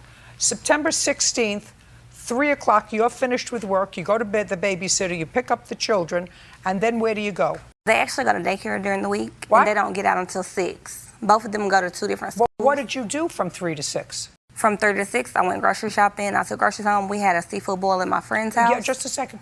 You're talking very fast. I asked you, what did you do from 3 to 6? I went to Walmart and went grocery shopping. So that would have been easy for you to meet him at Walmart. I do believe I called his phone and he did not answer. No, that's a fibber. So you went grocery shopping from 3 to 6. Is that what you're telling me? Not all the way till 6. It was about 3 to about 5 o'clock. Okay, and then where did you go at 5 o'clock? I went to Indian Creek to pick up my oldest son, and I went to La Petite to pick up my baby boy. Then where did you go? You went for dinner someplace with your children. And then what did you do? I called him, and I don't think he answered, so I just pulled up at his mother's house. Just a second. So we called and you didn't get an answer. Which is typical for him. It happens all the time. Evidently, it didn't happen on the 4th of September. You managed to hook up then, right? Yes, ma'am. Okay. Now you're going to tell me the story that you want to tell me. You pull into the house. You saw his car. It's 8 o'clock at night. Your 2 children are in the back of the car. You get out of the car. You leave the 2 children in the back of the car. Yes, ma'am. You go to the front door. Yes, ma'am. And then what? I go in the house. Just a second. Well, when one is an uninvited guest, you knock at the door, you ring the doorbell, you wait for somebody I to knocked come at to the the door, door. and they knew that I was in the house. Oh, tell me what they knew. You walked into the house without asking permission. Yes, ma'am. And then Pick it up from there. You see, I've been doing this business a long time. I go into the man cave. What's the man cave? It's on the other side of the house where they take part in adult activities. Okay, and? We were talking, like, are you going to give me the money? Oh, I spent the money on XYZ. Hold on a second. Now, what's the first thing he said to you when he saw you? What are you doing? I was like, I came to get the money. What money? The money to get the diapers and wipes. How much money? I think he said he was going to give me 50. Now, he had just given you money on September 4th. How much did he give you on September 4th? Probably 50. Not 50, not probably. How much? 50. Okay. And he said? I don't have the money. Is that what you said? I was like, what you doing here? Because soon as I walk in, Destiny sits down. I ain't even had a chance to say hey to no one else. By the time I feel someone behind me, when I turn around, it's her. I say, what are you doing? What's going on? I came to get the money. Okay, why did you just pull up? You could have called me or anything. I give her money. I don't know if it was $40 to $50. And then I gave it to her. I was like, okay, now. That's it, you can leave. Now, why? She here. Why I can't be here too? She sit down. Put your hand down. Go ahead, sir. She sit down at the table. From then on, it was an argument for 10 to 15 minutes. I want you, since I'm not going to get the story here, yes, ma'am. I would like you to tell me what the argument was. She sat down at what table? At the table where everyone was playing cards at. How many people were there? Like 8. That's just in the man cave part. Was your girlfriend there? Yes, ma'am. What about your parents? Yes, ma'am. My mother was on the other side of the house. My stepdad was in there with us. Any brothers, sisters? My brother was there and my sister was there also. She started talking to my sister, Amanda. This was the problem. When I came in, they having a little get-together. I'm just stopping by to say hey. So I'm coming in. Stop shaking your head. It's annoying. I'm coming in on their get-together, okay? And then as soon as I walk in, I haven't even sit down yet, and I'm already making an altercation. Is what you're saying, sir, you came in with your girlfriend? Yes, ma'am. Shortly before she came in? Yes, ma'am. About what time? I say 7:57, and at 8 o'clock she was behind me. Okay. I think she was sitting across the street waiting on to see if I was going to pull up or not. I don't know. Okay. Now that you know that I know, do you understand? I want you to know that I know. Now we're going to pick up from the fact that you went into the house uninvited. You knew the house. You went to the back of the house that they call a man cave. He's there and his girlfriend and maybe another couple of people. He said there were 8 altogether. Now I want you to pick it up and understanding I know what went down there. Okay. Go. As I'm talking to his sister, he grabbed Now, just me. a second. So now you're talking to his sister. Mm-hmm. What were you talking to his sister about? Going to the club. Going to a to strip what club? Down the street. You wanted to go with her to a strip club? She was talking about she was going. I told her I would probably be there too. Oh, and you're having this so you're having this long conversation with her in the house. Yes. And your 2 children are sitting in the back seat of the car. Yes, ma'am. Alone. Yes, ma'am. You got where I'm going? Mm-hmm. Mm-hmm. So now I don't believe at all that he said to you, I don't have any money. I believe he gave you money because otherwise you wouldn't be sitting having a discussion with his sister about meeting up with her later at a strip club while your 2 children are sitting alone in the back of the car. We understand each other? Yes, ma'am. Yeah. Pick it up from there. At that time, he reaches and grabs me by the hair, pulling me to the floor, dragging me out the house, kicking, pulling my hair, trying to hit me, all of that. You're a trespasser in the house. First of all, I don't believe you. I have pictures. About 10 minutes. And how old are your children? 6 and 2. So you left a 6 and a 2-year-old alone in the back of the car while you were discussing with his sister going to a strip club later on that evening. Is that what you're telling me? Yes, ma'am. I have a police report. Now, Mr. Fitchard. Yes, ma'am. She says that while she was talking to her sister, you grabbed her by the back of the hair and pulled her out of the house, kicking and screaming. Is that what happened? No, ma'am. You want to tell me what happened? Yes, ma'am. Okay, I asked her to leave like 3 or 4 times. Then I stood in front of her. I said, please leave. I pointed to the door 3 times. By that time, about the 3rd time, I'm cussing. I'm like, freaking leave. Okay, by that time she go to jump up and lunge at me. When she lunge at me and go to grab me, I grab her hair and hold. And by the time I grab her hair, the whole time it is 8 people just knowing we finna fight. As soon as she lunged at me and I grabbed her, 6 people grabbed both of us. No one of us can move. She's down because I was holding her hair, ma'am. But that's it. She's punching, kicking. Then she locked on my knee, biting me. And then eventually they pulled her off of me, and my mom and my sister and someone else escorted her to the car. I sit in the house like 3 to 5 more minutes. She is out there going crazy.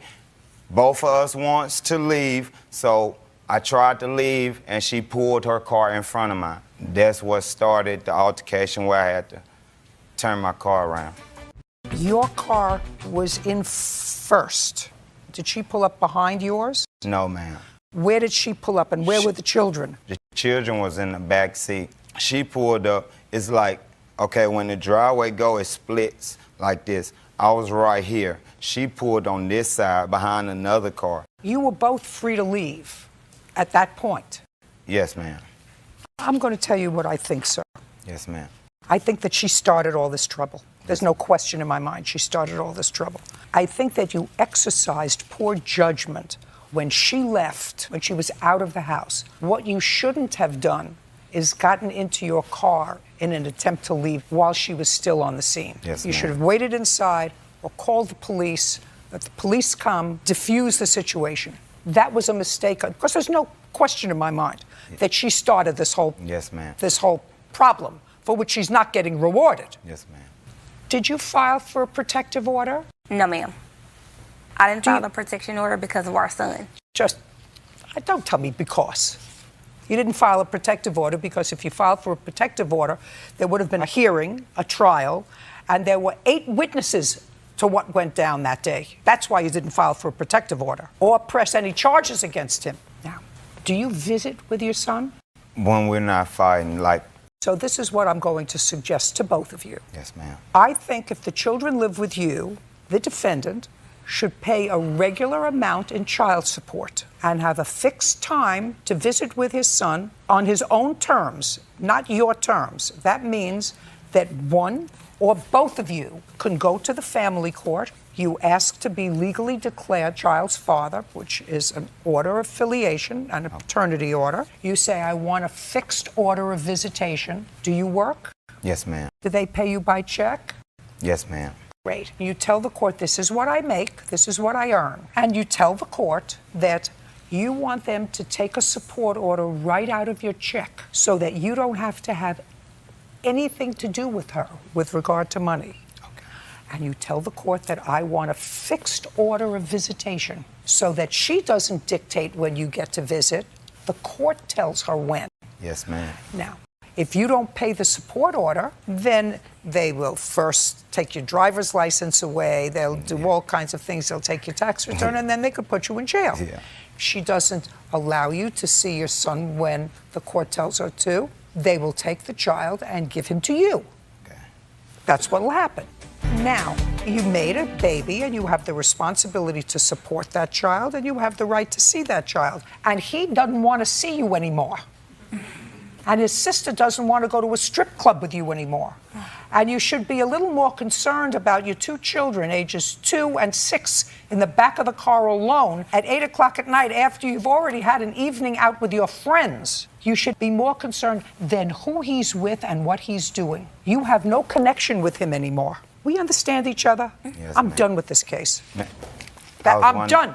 I'm done About with my this case. counterclaim? Your counterclaim I addressed, sir. I Okay. said, as unwise as it was for her to come to the house when she did, because she precipitated all this problem, it was equally as unwise for you to leave the house and get into this jockeying with cars, resulting in both cars getting damaged. Yes. Do you understand? Yes, ma'am. We're done. The plaintiff is your former girlfriend. You have a child together. Child is how old? He's 8. Is that your only child? No, I have 2 other children. How old are the 2 others that you have? I'm 12 and 19. Did you say about 12? No, he's 12 years old, and I have a 19-year-old daughter. Do they live with you? My son does, yeah, the 12-year-old. Your 19-year-old daughter is on her own? Yeah. Yes, that would be yes. Okay, so you have an 8-year-old, and that's your youngest child. And did you and Miss Burke live together at any point? No. But you enjoy visitation with him. Is that court-ordered visitation? No. It's visitation that you arranged with each other. Yes. And when do you have the visitation? Just every once in a while. We're going through court right now, so it'll probably be a regular visitation. A regular visit, okay. Right. Well, October 2nd of last year, an incident occurred. Tell me about what was the schedule for visitation on that day? She was supposed to drop him off with me for 2 hours, and so... What time? I can't remember the exact Well, time. this is important. You know you're coming here today because if you don't remember, I'm going to get the information from her. Oh, okay. She was supposed to drop him off. Right. Is there any reason why you weren't picking him up? No, she was dropping him off, and I was taking him back. Do you live far away from each other? About 30 minutes apart. So that was the arrangement. She was going to drop him off. Right. And you don't remember the time? I don't remember exact time. Do you remember the time? Our arranged time didn't work out for either one of us. So he told me to give him a call before we left, and that's what I did. I just called him and told him that we were going to be on our way. That was about 4:30. Do you remember that conversation? Yes. Now you do. Okay, so now I'm coming back to you. So she said we're on our way and it takes about 30 minutes to get there, which means that she should have gotten to your house at about 5 o'clock. Right. Did she get there at 5 o'clock?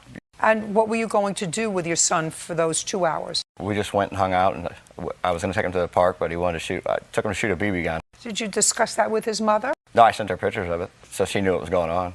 So you sent her a picture of him shooting a BB gun. And where was your 12-year-old at the time? He was right beside him shooting a BB gun. And then you decided to take him home. Yes. But you decided to take him home a little early. No. No. No. Are you sure? Yeah, I'm sure. Well, you say in your answer, I know I got that from someplace, she said, when I arrived, she was upset that I dropped him off early. No. That's what you said in your answer. She said it was early, but it was way later. What time did you drop him off? I don't know. It was nighttime. I don't know exact time. I guess you can get that off the police. So then I'm going to go back to her. What time did you get a call that he was bringing him back? Oh, he was contacting me, and he after 6 already telling me it was time to that I needed to get home. That we were. It wasn't until about 7:30. That's very confusing to me. What you just said. That was a mumble. What time did he call you to say he was leaving, or he was text you? messaging me from 6:30 on. So from 6:30, and he had visitation for 2 hours. I told him I would come pick him up at about 8:45. Oh, so when you dropped him off, you said to him, I'll pick him up. And I text messaged him also. No, don't text. What was your initial arrangement? You see, what he says is you dropped him off so that he could have visit, but you really wanted to drop him off so that you would have some free time. Yeah. To have a date or whatever, which, Mr. Kelsey, is okay. Yeah, it's okay. Right? That's okay. Right. You're not together anymore. She can have a date, and you can be a babysitter. Right. Right. Yeah. Now, so I'm going to come back to you. Did you get the message from her, either verbally or by text, that she would pick him up at about 8:45? Yeah. Yeah. Yes. But I already had my day planned, and I had things to do, and I was supposed to do Just a second. What did you have to do? Well, the agreement. Not the agreement. What did you have to do? I was helping somebody move that night. That ain't a good. Huh? Is not an answer. I didn't- What was the name of the person that you were going to his name help was to Bob. move that night? Bob what? Bob what? Get on your phone and give me the number. Get on your phone and give me this Bob's number. Because I'm going to call Bob. And you know what I don't like? What's that? I don't like to get up from this bench and go back to the phone. If Bob isn't going to tell me, I don't know what he's talking about moving. I haven't moved. You want me to call him, you're saying? Okay. No, I'm going to call. Oh, you Look can at call me, Mr. Kelsey. And it was Bob. Look at me. Yes. Say, I'm sorry, that was the wrong night. I wasn't helping anybody move. I'm sorry, that was the wrong Say night. to me, I'm sorry, that was the wrong night. I wasn't helping anybody move. Why am I saying that? Because okay, I'm sorry, that was the wrong night. I wasn't helping anybody move. Okay. So I don't understand now why I'm saying that. Hey, I'm way ahead of you. I know exactly what it's all about. Put your phone away. Put it down now.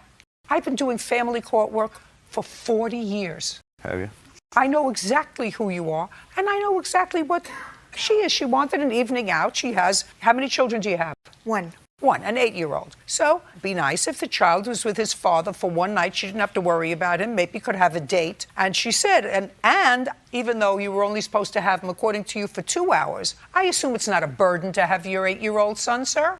No, it's not at all. And you were out shooting BBs with him from 5 to 6. Did you give him dinner? Yeah, he ate. Yeah, just a second. That's not what I asked you. Did you give him dinner? Yes. Okay. From when to when? I don't know. I wasn't sitting and watching the clock the whole time I had him. Now I know exactly who you are. Who? I know exactly who you are. Yeah. So when she texted you and said, I'll pick him up at 9:15, which is what you agreed to, because she's got that on her phone, what did you say to her? I said, that wasn't the agreement. You said 2 hours. I said, I'll be bringing him back. She didn't text me like that. She said, I'll be bringing him back when I'm done going out and partying. That's what she said. She said she'll pick him up. Huh? Not you'll drop him off. She said she'll Yeah, pick she'll him up. pick him up, but that Just a wasn't the second. agreement. I know it wasn't your agreement. I'm just trying to figure out, sir, why you think that spending an extra 2 hours with your son is a burden. It wasn't a burden. What was the trouble? If you were supposed to have him from 5 to 7, and she said, I'll pick him up, so you don't have to drive a half hour there and a half hour back, I'll pick him up from your house. I don't understand why you had a problem with that. I didn't have a problem with it. Then why did you take him home? Well, because the 2 hour agreement was just a passed, second. and I Then took why? him home like 3 hours later. Just a second. We're not talking about agreement. Okay. Then if she said, I'll pick him up, why did you bring him home? Because it was time for him to go home. Okay, I got you. So I said, I got you. So what time did you get him home? I thought it was almost around 9 o'clock. No. Okay. Just a second. You thought it was 9. What time was it? 7:30. Okay. So at 7:30, you drove him home. Yes. Now, since you seem to have a memory loss about the times in the evening, because that's exactly what it was, because you said, I'm supposed to have him for 2 hours. Not more than 2 hours, 2 hours, and I'm not babysitting with him while you go out, while you have a good time, while you have somebody in your house. I'm not doing that, so I'm bringing him home at when we said in our agreement. Oh.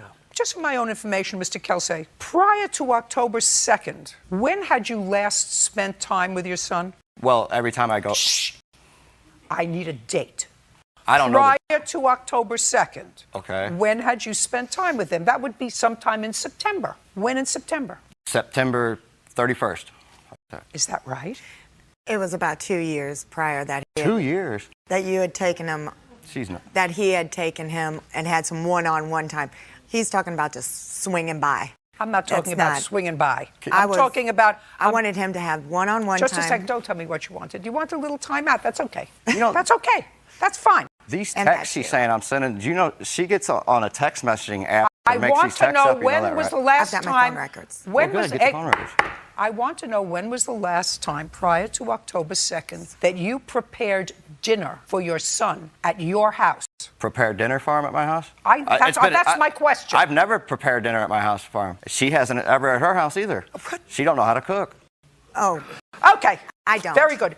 I actually had enough with him. This is what your case is about. You allege that when he drove your son home at 7:30, there was a kerfuffle. You were annoyed that he brought him home at 7:30. He was annoyed because of him, whatever, and you allege that he scratched your car. Yes. I want you to tell me how that transpired. So he was text messaging me, be home. I pulled up and I stayed out. You pulled up where? In front of my home. So you come home and you pull up in front of your house. Right. And I didn't even get out. I stayed in my vehicle because I figured Jackson had not eaten. So I was going to just take off after he dropped him off. So he comes speeding around the corner and slams on his brakes. Now we're, like nose to nose. And I get out of my vehicle to go to the passenger side to get Jackson out of the car. And he, at that time, exited his vehicle. So now we're crossing paths. Jackson had fallen asleep. So I was waking him up. I look over and he's all leaned into my car. Ryan is. And I didn't know what he was getting. And most likely, my phone, he takes things. I didn't know. Don't tell me most likely. You saw him leaning into your car. Yes. So I grabbed his keys out of the ignition of the car he was driving and I tossed them into the middle of the road to get him out of my car. And he then grabs my keys and he gets out of my vehicle and tosses them as hard as he could into an empty lot. Okay, so you threw his keys into the road, he threw your keys into an empty lot. Correct. So far, that's pretty consistent with what I read in both the complaint and the answer. Go ahead. So I tell my son, baby, he's awake now. Baby, go sit up on the porch. I had to get my keys to get the house key. I went towards the empty lot to find my keys, and Ryan was, yelling pretty derogatory terms to me. And I turn around, and that's when I saw him. He was coming around the passenger side front fender, and he gets something out of his pocket and did this motion like a knife, I thought, and he goes across my front driver's side. Do you have pictures of your car? I do. I'd like to take a look at them. And I'd like to see the police report as well. Okay, there's pictures, and there's the police report.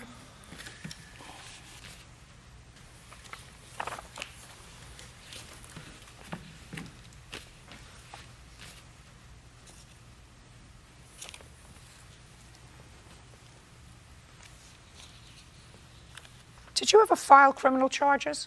He asked if I wanted to press charges, and I said yes. And you said yes. Other than the contact that was made by the police on the 2nd, were you ever contacted by the police again? No. With regard to this? No, she dropped the charges the next day.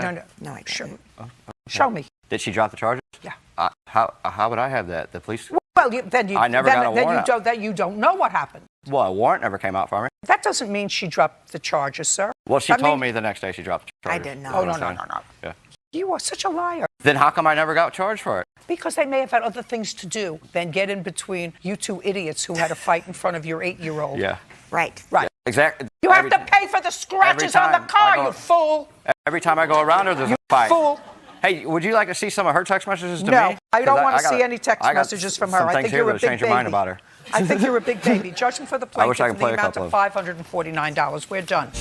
Mr. Guidron, this used to be your friend or your girlfriend or a casual acquaintance that you met on the internet? Yes, Your Honor. And you had, according to you, a short relationship. Is that where you met him on the internet? Yes, Your Honor. Okay.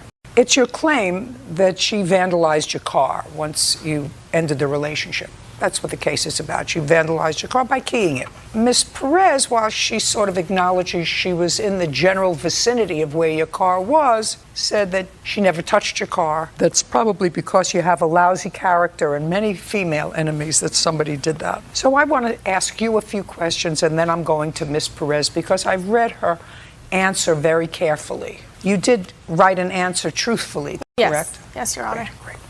You met Ms. Perez when? Month and year? It was May the 26th, 2016. And when was the first time you met her in person? It was the same day, actually, that I met her online. Okay, well, life is different, now. It's kind of hard for me to relate to that. I know it's equally as hard for Officer Byrd to relate to that kind of meeting. We usually met people when we were at a social or a basketball game. Friends introduce you. My girlfriend has a best friend, would be perfect for you. So this is all relatively new to us. So you met her, you saw a picture of her online, you were enamored with the picture. Clearly she liked your picture and you met that day. That was the 26th of May. Yes. When did you and Miss Perez cease being friends? It was like 2 weeks after that. So it would be like about June 19 or June 18. That's when everything just I decided I didn't want to be. Try not to use like. Okay, sorry. Just try. I know it's very hard because I have grandchildren, but try not to use filler words. You stopped seeing her, it wasn't like June 19th, it was on June 19th. Yeah. Good. And you stopped seeing her because? Because her friend reached out to me telling me how she is, and pretty much she was just showing the fake person identity of herself. So you believed somebody else about her? Yes. Now, between May 26th and June 19th, and I'm asking these questions for a reason, did you have an intimate relationship with her? Yes. Did Miss Perez ever tell you that in this 3-week period of time that she was pregnant? Yes, she did. Okay. Yes. Okay. On what date did she tell you she was pregnant? I don't remember, but it was on a Monday on June. Now, Ms. Perez, I'm going to ask you just a couple of questions. Go for it, Your Honor. You agree that you met on May 26th? Yes. Do you agree that you last saw him in any sort of social relationship on June 19th? No. When did you last see him? Like August? Not like August. Okay, on August, but I'm not really sure what exact day it was. I just know it was in the middle of the week. Where did you see him? At his house? So you spent time at his house? Yes. And you're positive it was August? Yes. Okay. And you're positive it was June? Yes. On what date did you have this incident with your car? It was on Labor Day, September 6th. Your Honor, I would actually... Shh. Yes, Your Honor. Do you have a police report? Yes, Your Honor. I'd like to take a look at it.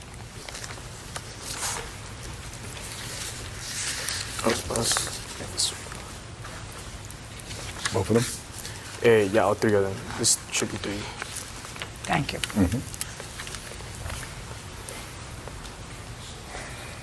Okay, so the police report dated June 15th, where you complained that she was harassing you. That had nothing to do with keying the car. Yes. Is that correct? Yes. So, Ms. Perez, let's get back to you. Yeah. You said that you last were at his house in August. That's clearly untrue. He complained to the police in this narrative on June 15th. June 15th, not August 15th. He said, I asked Mr. Guadrone what happened. This is the police officer, and he told me he arrived home at about 00:10 hours. After he parked his vehicle in his driveway, he heard a vehicle turn from the street. He looked toward the vehicle and noticed it was a white Honda with paper plates. He knew his ex-girlfriend, Sabrina Olivia. Is that your name? Oliva. Oliva. So why do you use Perez? That's my mother's maiden last name. Great.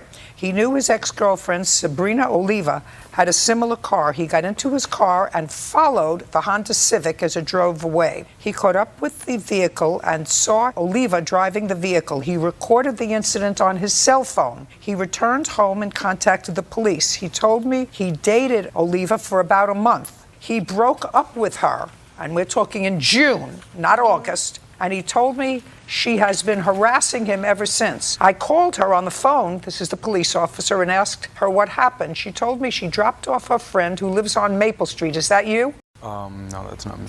Is that you? So that person's not here. The person that's his friend that you became best friends who lives right across the street. That's what you say in your answer. To me, after the plaintiff cut me out of his life, I became friends with his best friend who lives right across the street from me. Can I say something, Your Honor? There's 2 different friends. That friend this is a friend that I was sleeping with. The other friend I was actual friends, mutual friends that they went to high school with. So we have June. So you want to rethink the last time you had social contact with him? I don't recall exactly what time. I just remember after that whole incident, me and him, some way, somehow we made up and we made an agreement that we would still have sexual relations without Okie dokie. All right. Now, and then he reported the vandalism on June 13th. He reported 4 tires were slashed. That was on June 13th. Where is the report of the keying of the car? The officer didn't write a report. It should be in the back. Oh, the call. Yeah.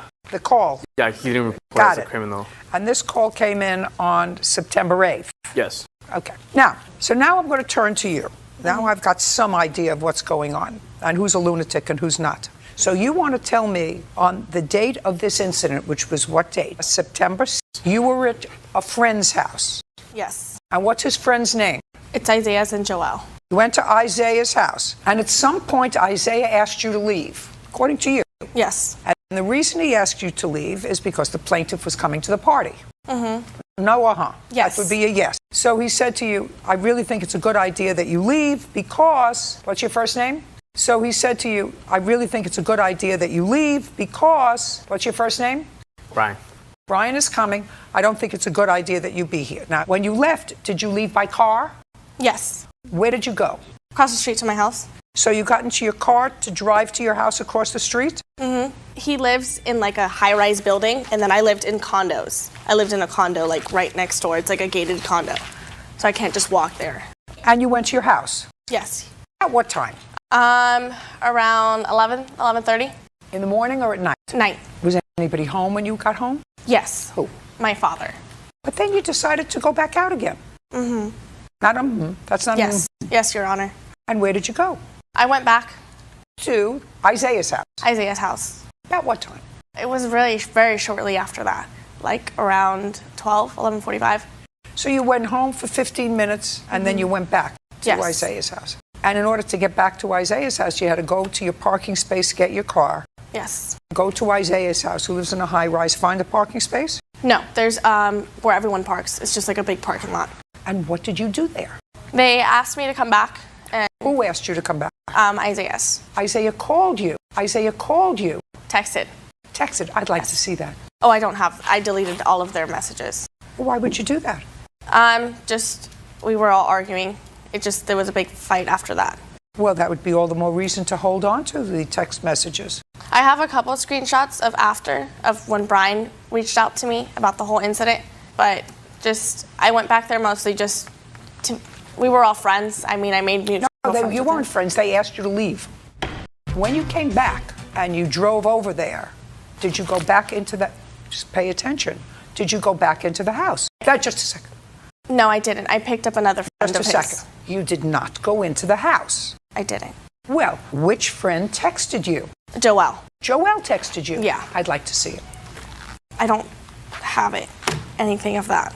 Okay. You have a recording or whatever Yes. of the defendant, Yes, Your Honor. Miss Oliva, Yes. admitting that she keyed your car? I have the text messages. The video I'd like to see it. Yeah. This is a video pretty much showing how aggressive she could be. I don't want the video. I don't care. Okay. I want to see the text message of her Here on you your go. phone, not the piece of paper. Here we go. It's from here on.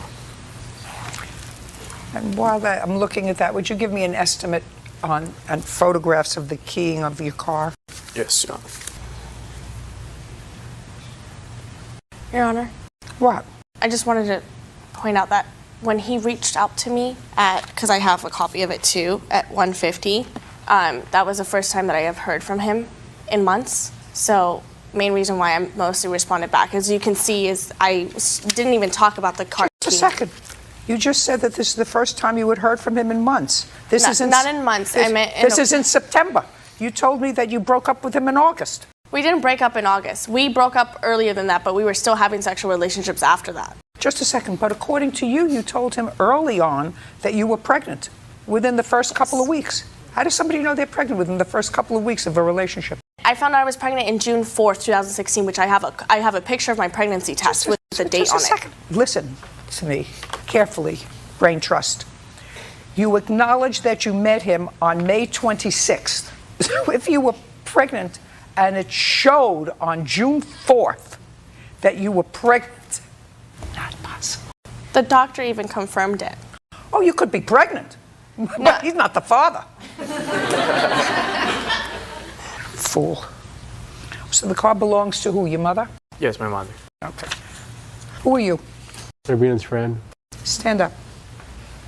When you say friend, a friend? A Friend. boyfriend?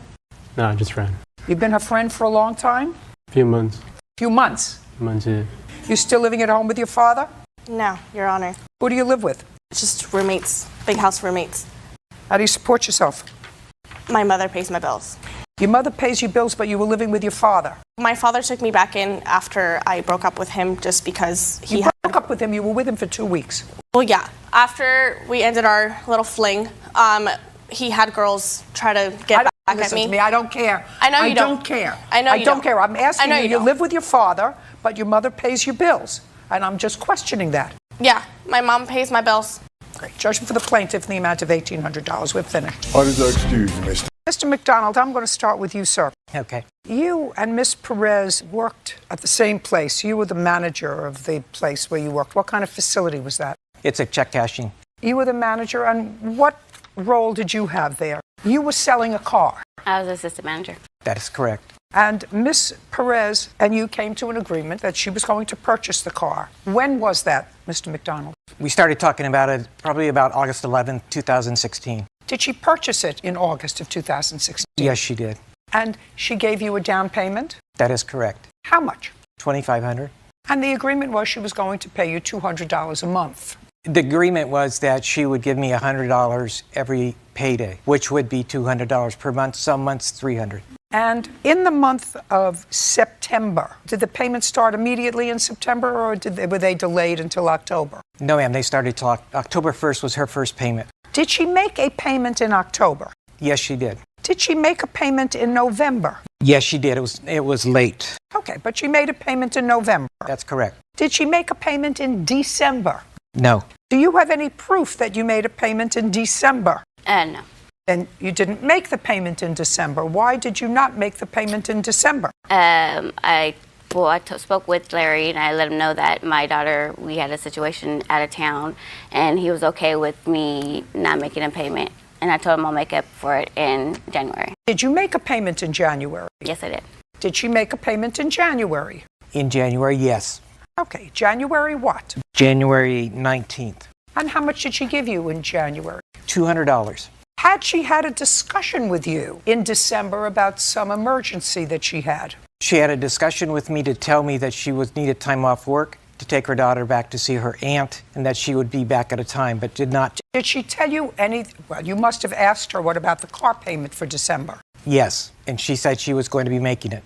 And she did not? No. In January, however, she made the payment on the 19th.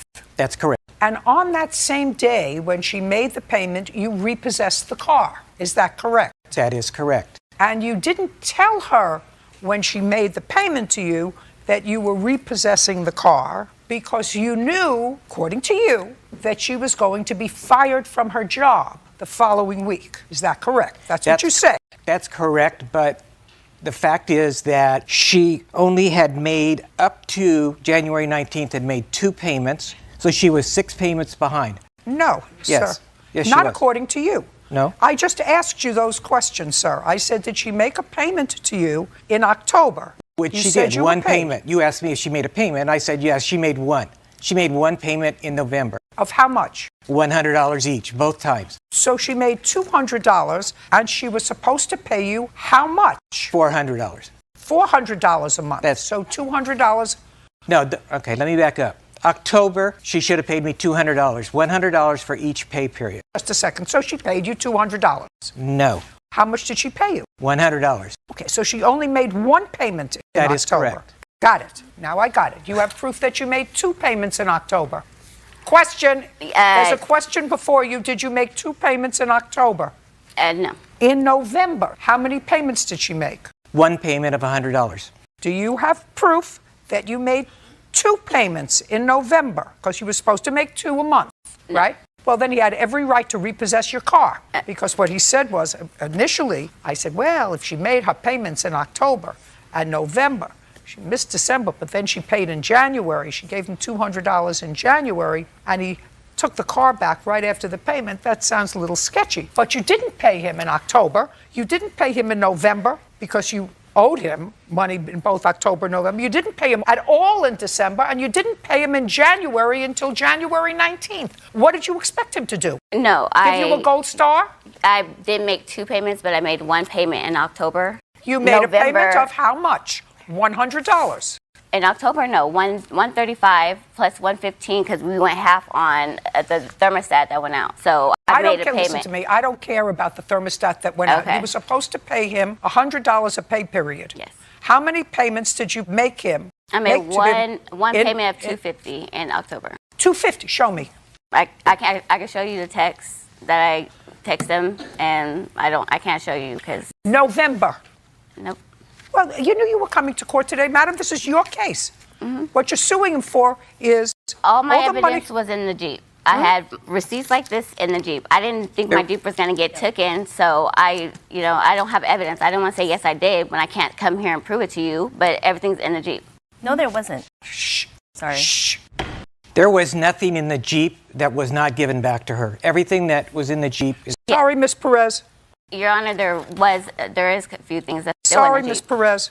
He didn't steal the vehicle. He repossessed the car because you hadn't been making payments to him as you were supposed to make payments to him while you were working for him. Yep. And then you were going to get fired, so we knew for sure you weren't going to make any payments. And Yet, she because also you didn't wasn't make payments when you were working and getting paid at all in December. It was just December. I made No, payments. no. You have no proof that you made all your payments in October or November. And she had her insurance canceled 4 different times through this whole thing. No, I didn't. I've got evidence. Doesn't matter. She has no case. Now, you have a counterclaim. That is correct. Your counterclaim is for damage to the vehicle and impound fees. That is correct. What impound fees? Because she reported the car stolen, and the car wasn't stolen, she was told that. Just a second. Did you give her notice that you would repossess the car? I told her that I took the car when I paid her off. And when was that? That was the following Tuesday because of the fact. Just a second. When had she reported the car stolen? That was immediately. The 20th. So then you have to pay the impound fees. But the Sacramento Police Department said the report should have never been taken. Don't tell me what anybody said to you. I'm just. You had the car while she was at work. You had the car repossessed. You didn't tell her about it that day. She comes out. She looks for her car. Her car's not there. She reports it stolen. She doesn't find out until later, till after you paid her off, days later, that you actually had the car. So if the car was impounded because she reported it stolen, you should have told her immediately. That's all. Now, money owed for damaged vehicle. Tell me how the vehicle was damaged. Well, there was one damage to the right driver's door, which my witness is the first one that saw it. Just a second. All you have to do is show me a picture. Okay. Your Honor, I have recordings with their insurance saying he didn't know where the vehicle was. Just a second. He had no.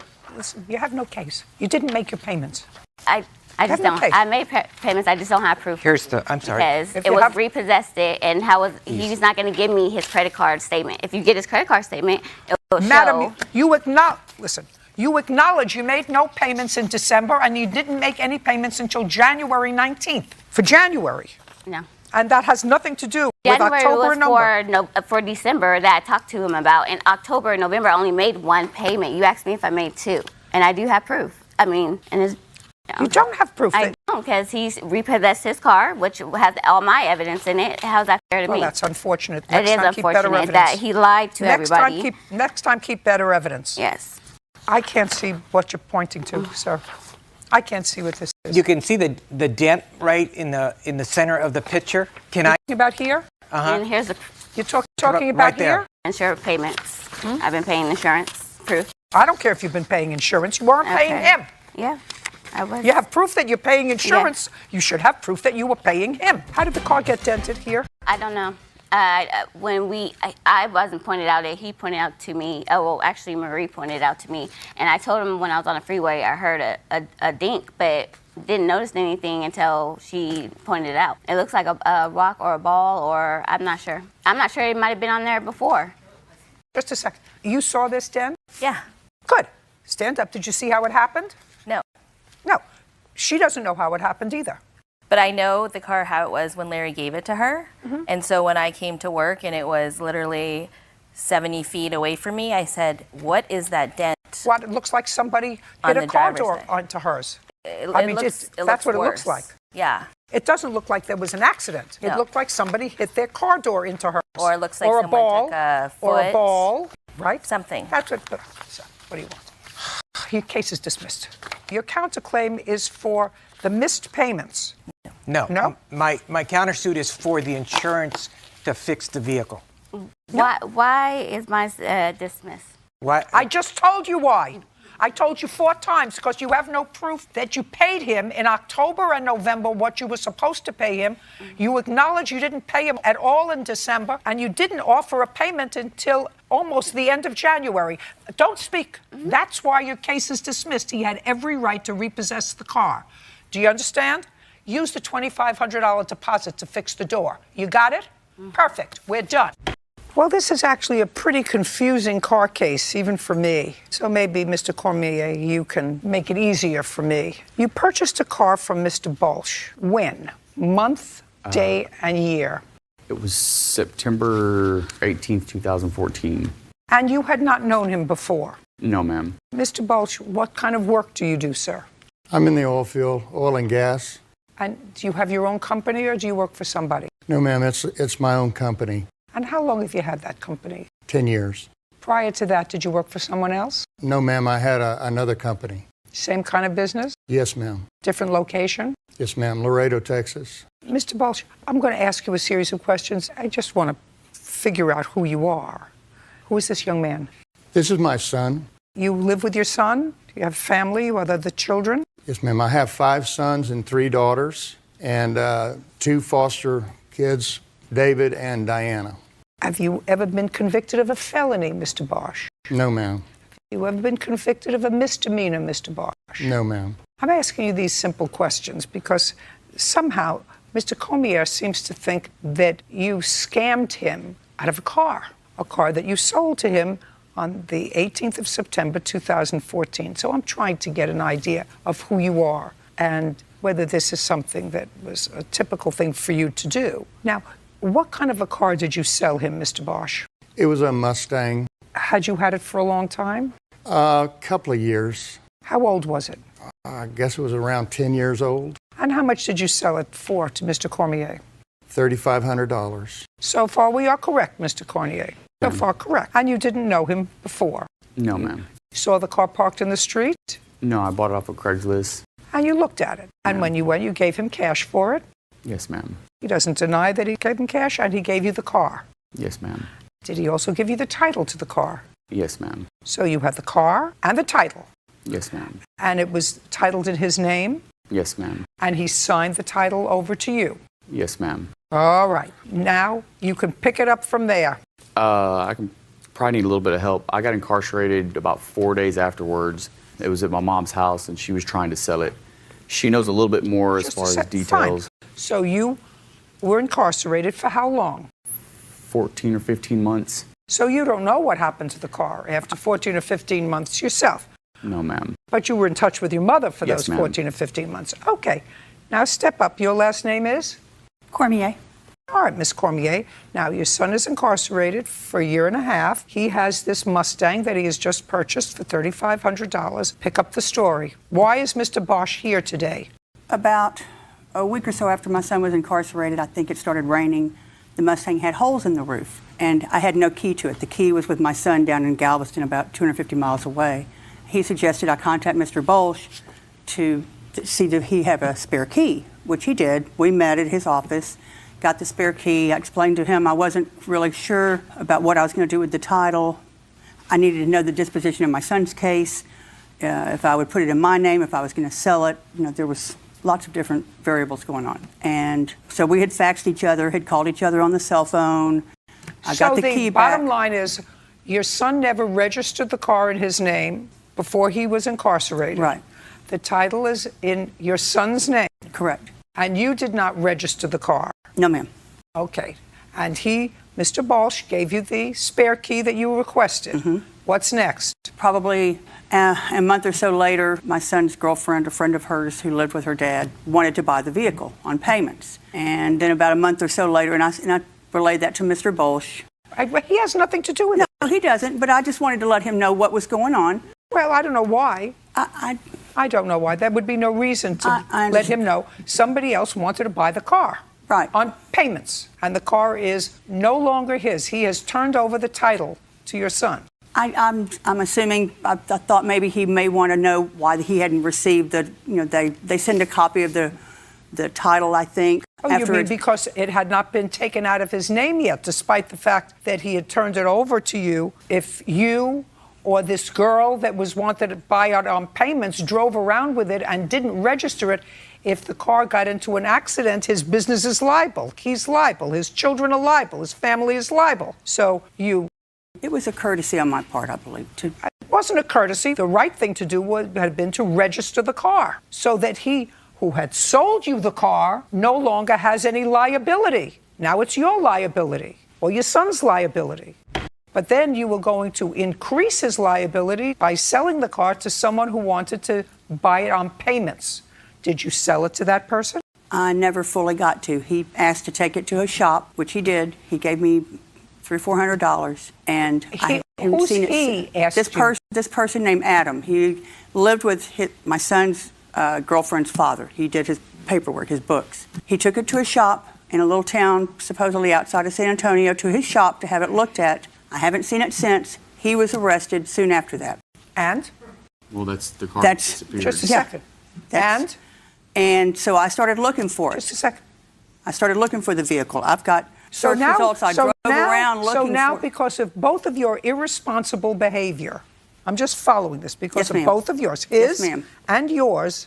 I don't care about the car. You have a businessman who's got a gaggle of children that he supports. If this car is in an accident and kills somebody, if this car gets tickets, if this car has any involvement with the police authorities, They're coming after him. Outrageous, actually. Not malicious. I don't think you did it maliciously. But you do have to recognize that you exposed him. Now you're suing him. You have the Mustang back? No, ma'am. Did you ever get the Mustang back? I never saw the Mustang after he took it. So why are we here? Because when I found the Mustang on Craigslist in July of 2015, I called the Pflugerville where it was. I called the police department. They said because it wasn't in my name, I needed to go to the DMV and get a certified copy of it, which I did the next day. On the certified copy, and I've got copies of it, I have on May 1st, 2015, Mr. Bolch went and applied for a duplicate title, and he stated on there, okay. And then on May 15th, he resold it to a Freddie.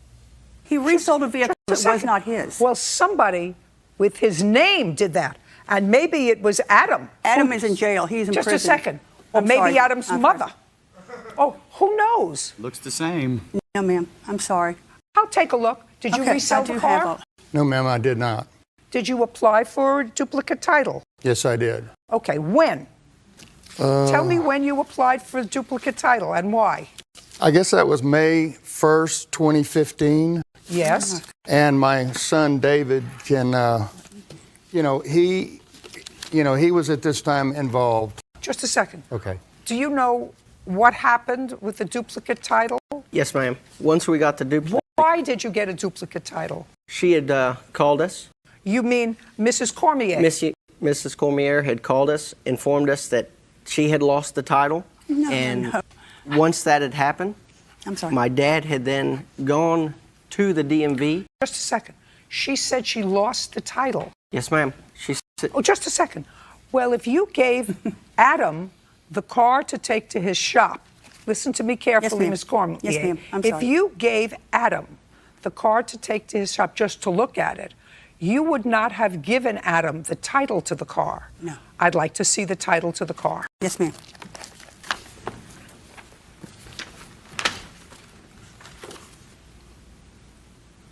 Well, one of the things you're supposed to do, Mr. Bosch, is put in the date of the sale, because you signed this, as did Mr. Keith Cormier, but you didn't put in the date of this sale. It's a good idea that you do that. Okay, so now she has her copy of this. Original. So now my question is, why would she call you for a duplicate title? Go ahead. Mrs. Cormier had then informed us that her son Keith was driving, and the title flew out the window. That is the story that we got. We didn't ask no questions about it. We said, okay, but once we get this duplicate, we expect this car to be changed over. Now, my question to you is, did she ever tell you that her son was incarcerated? She did. We then asked if we could switch the title in her name. She made the date. She said, next Tuesday I'll be free. When she said that, we waited. We worked 2 blocks from the DMV. We said, we'll drive you over, we'll sign everything over there, and you can get it done. She never appeared on that date. She called 2 weeks later, and then we rescheduled it again. She did this a number of times, and she never appeared while it's still registered in Dad's name. It's no longer registered in your name? Not no more. Now, is it registered in the name of either of these 2 people? Do you know? No. No. Do you know that it's not? Yes. In whose name is the car registered? Freddie. And do you know who that is? Yes, ma'am. Who is it? It is a fellow who contacted me. He ran our license plate because the car was impounded twice. Car was impounded? Impounded twice. He contacted me, said he traded his car. He's about 17 at this time, and at the time that he contacted me. Said he traded his car. They took his car and some money and gave him that car with no title. So he ended up getting pulled over, and they asked him who Bill Balch was. Do you remember the date of the call from Freddie? It was around May 15th, because that's the day that we transferred. So it was about a 15-day stretch. May 15th of what year? 2015. Did you ever receive any impound bills for your car? No, ma'am. Where had the car been impounded? Once was with her son, Freddie, in San Antonio. That's where the car was impounded at. I don't know if they parked it. All I know is we got a phone call, and Mrs. Cormier was trying to get it out of impound. I believe everything he says. I believe everything he says. Wow. Right, good. So I don't know where your car is. You should take responsibility. You got busted. Your mother did not take appropriate caution, so that Mr. Bosch had no responsibility for your car. You didn't take proper precaution. Your son didn't take proper precaution. And I find that neither one of these two people had anything to do with getting your car impounded, getting the title transferred, and reselling it. I don't see any evidence of that. None. Your case is dismissed. We're done. I have a picture right here that shows that the car is parked in front of my mom's house, October 2014. We are done. I always get nervous when I see people with a whole lot of papers in front of them, especially people who have been in an ongoing custody problem for 2 years. So I'm going to simplify this for you, because sometimes in this job I have to handle cases that I know absolutely nothing about historically. I know everything about this case, despite the fact I've never seen you. The two of you were together, you had a child, and you separated in 2015. And since that time, there has been an ongoing acrimonious relationship which culminated just recently in a custody decision. So far, am I correct? Yes, ma'am. There you go. And the custody decision was something that you didn't like, because it awarded Mr. Kittle, according to what I read, 50-50 custody. Is that right? Yes, ma'am. And this is something that you did not initially agree to. It's okay with me that the decision was That's made. not what I said. I said you did not initially agree with it. The answer is, if you initially agreed with it, it wouldn't have been in court for how long? It's a year and a half, so almost A year and a half. Because if you would agreed with, is it a boy or a girl? A boy. If you agreed with your sons spending half the time with each parent, you wouldn't have been in court for a year and a half. Is that a fair statement? Yes. Okay. So now, this is what your lawsuit is for. First of all, how old was your son when you separated? 2. 2. And I'm not going to ask Ms. Kraft this question because she didn't give me a truthful answer when she swore to her complaint. How long were the two of you living together prior to separating? 3.5 years. That is untrue, Judge. What? That is untrue. I read what you wrote here. Mr. Kittle, Yes, when ma'am. your son was born, was Ms. Kraft living with you? Yes, she was. Was his birth a natural birth? Yes, Who took her to the hospital? I did. Not her mother. No, not her mother. You did. Oh, yeah, I didn't even know she said that. Just a second. I'm sorry. Just a second. Okay. You did. Yes. I never said my mother took me. We were on our way to a barbecue at his father's house that day. Listen to me. I don't believe a word of what's in your papers. Do you understand? You said, I never lived with him. I always lived with my mother, but all my things and my son's things were at his house just because. Not all my things. Let me see. Some of my things. Just a second. What you said was, Christopher and I dated for 4 years, have a 3-year-old son. We never lived together, but I was keeping my and my son's stuff there, furniture, TV, toys, etc., at his house because I was living with my mother. Because we were planning on moving in together and getting married and having a I don't family. believe words you're saying. Anyway, 2 years later, you want all this stuff back. I wanted it back I'm not from day asking you a one. question. I told you I don't believe you. You just have to understand. I read it. I didn't believe it when I read it. And I for sure don't believe it now. Because there's no question. Son was born. He drove you to the hospital. Who took her home from the hospital? I did. Of course. I have a And when text- you... Sorry. I'll get to you. I mean, if you want to make a fool of yourself, you can do that. I'll be more than happy to let you do that. When you took her home from the hospital with your son, was there a room ready for your son? Yes. Was there a crib there? Yes. Who bought it? Her aunt bought the crib. Her aunt bought the crib. Right. And had it delivered where? To my house. Her That aunt is who? incorrect. Her aunt who? I don't remember her name. Her dad's sister. I don't remember her name. Laura, I think it is. It was delivered to my house. It has the address, and I have a receipt with my address on it at my mother's house. I don't care. I don't believe you. Neither did the family court judge. That's why he was awarded 50-50 custody. I have a message from Christopher claiming that I never lived at his house. Fine. I don't care. Yeah. Ridiculous. Now, if that's your case, was there a trial with regard to custody? Yes, ma'am, there was. Did each of you have an attorney? Yes, ma'am, we did. You have an attorney? Yes. How many witnesses did you call? Called yourself? Yes. Who else? My mother. Who else? I think that was it. They also called police officers. They called the police officers from an incident allegedly 2 years ago. Yes. And after the entire case, what happened to the temporary restraining order that you filed against him? It got dismissed. Dismissed. Mhm. Okay. And how many allegations did you file against him with the Department of Children and Family Services? 2. And what happened with those cases? I'm not sure. I think Nothing. they were, nothing. Nothing. And the judge, after you filed those cases, awarded him half custody. What days do you have your son with you? It was 5 or 6 DCFS reports, and I have my kid Friday. Every Friday we swap, so it's 50-50. So I pick him up at 6 p.m. on Friday, and then, vice versa. And how long has that been going on? Since she did the order of protection on me, so 2 years. So that's been in effect for 2 years. Yes. They consolidated both the custody and the order of protection to save us some money. When was this final order delivered by the court after the March trial? 31st. The judgment you're talking about, the custody judgment? I'd like to see it, please. Okay. And the order of protection ended November 18th, 2016. And I highlighted with the juicy stuff.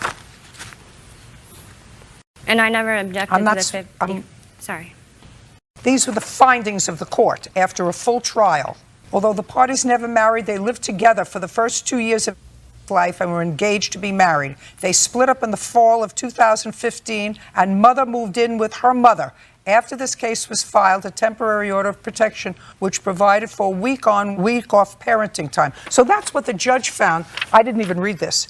After a full trial, that's what the court found, that you and defendant lived together. So it doesn't even matter that he admitted I never lived with him and I have that message? Listen to me carefully. It matters to me what the court found after a full trial. But we're not here about custody right now because it's still an open case. I'm not listening to you. I'm reading.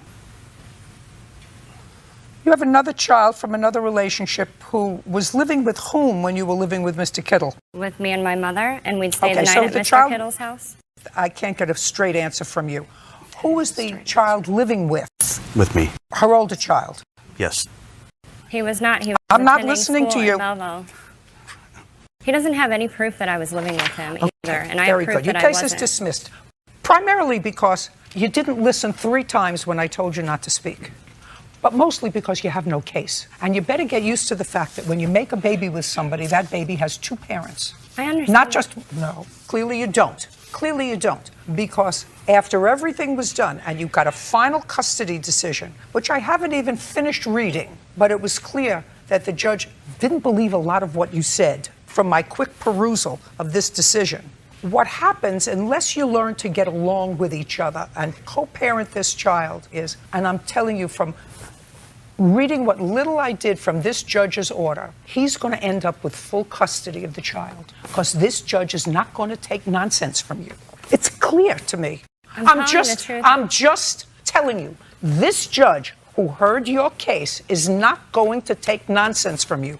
If you find a reason to fudge with the custody arrangement, because this man is not giving up.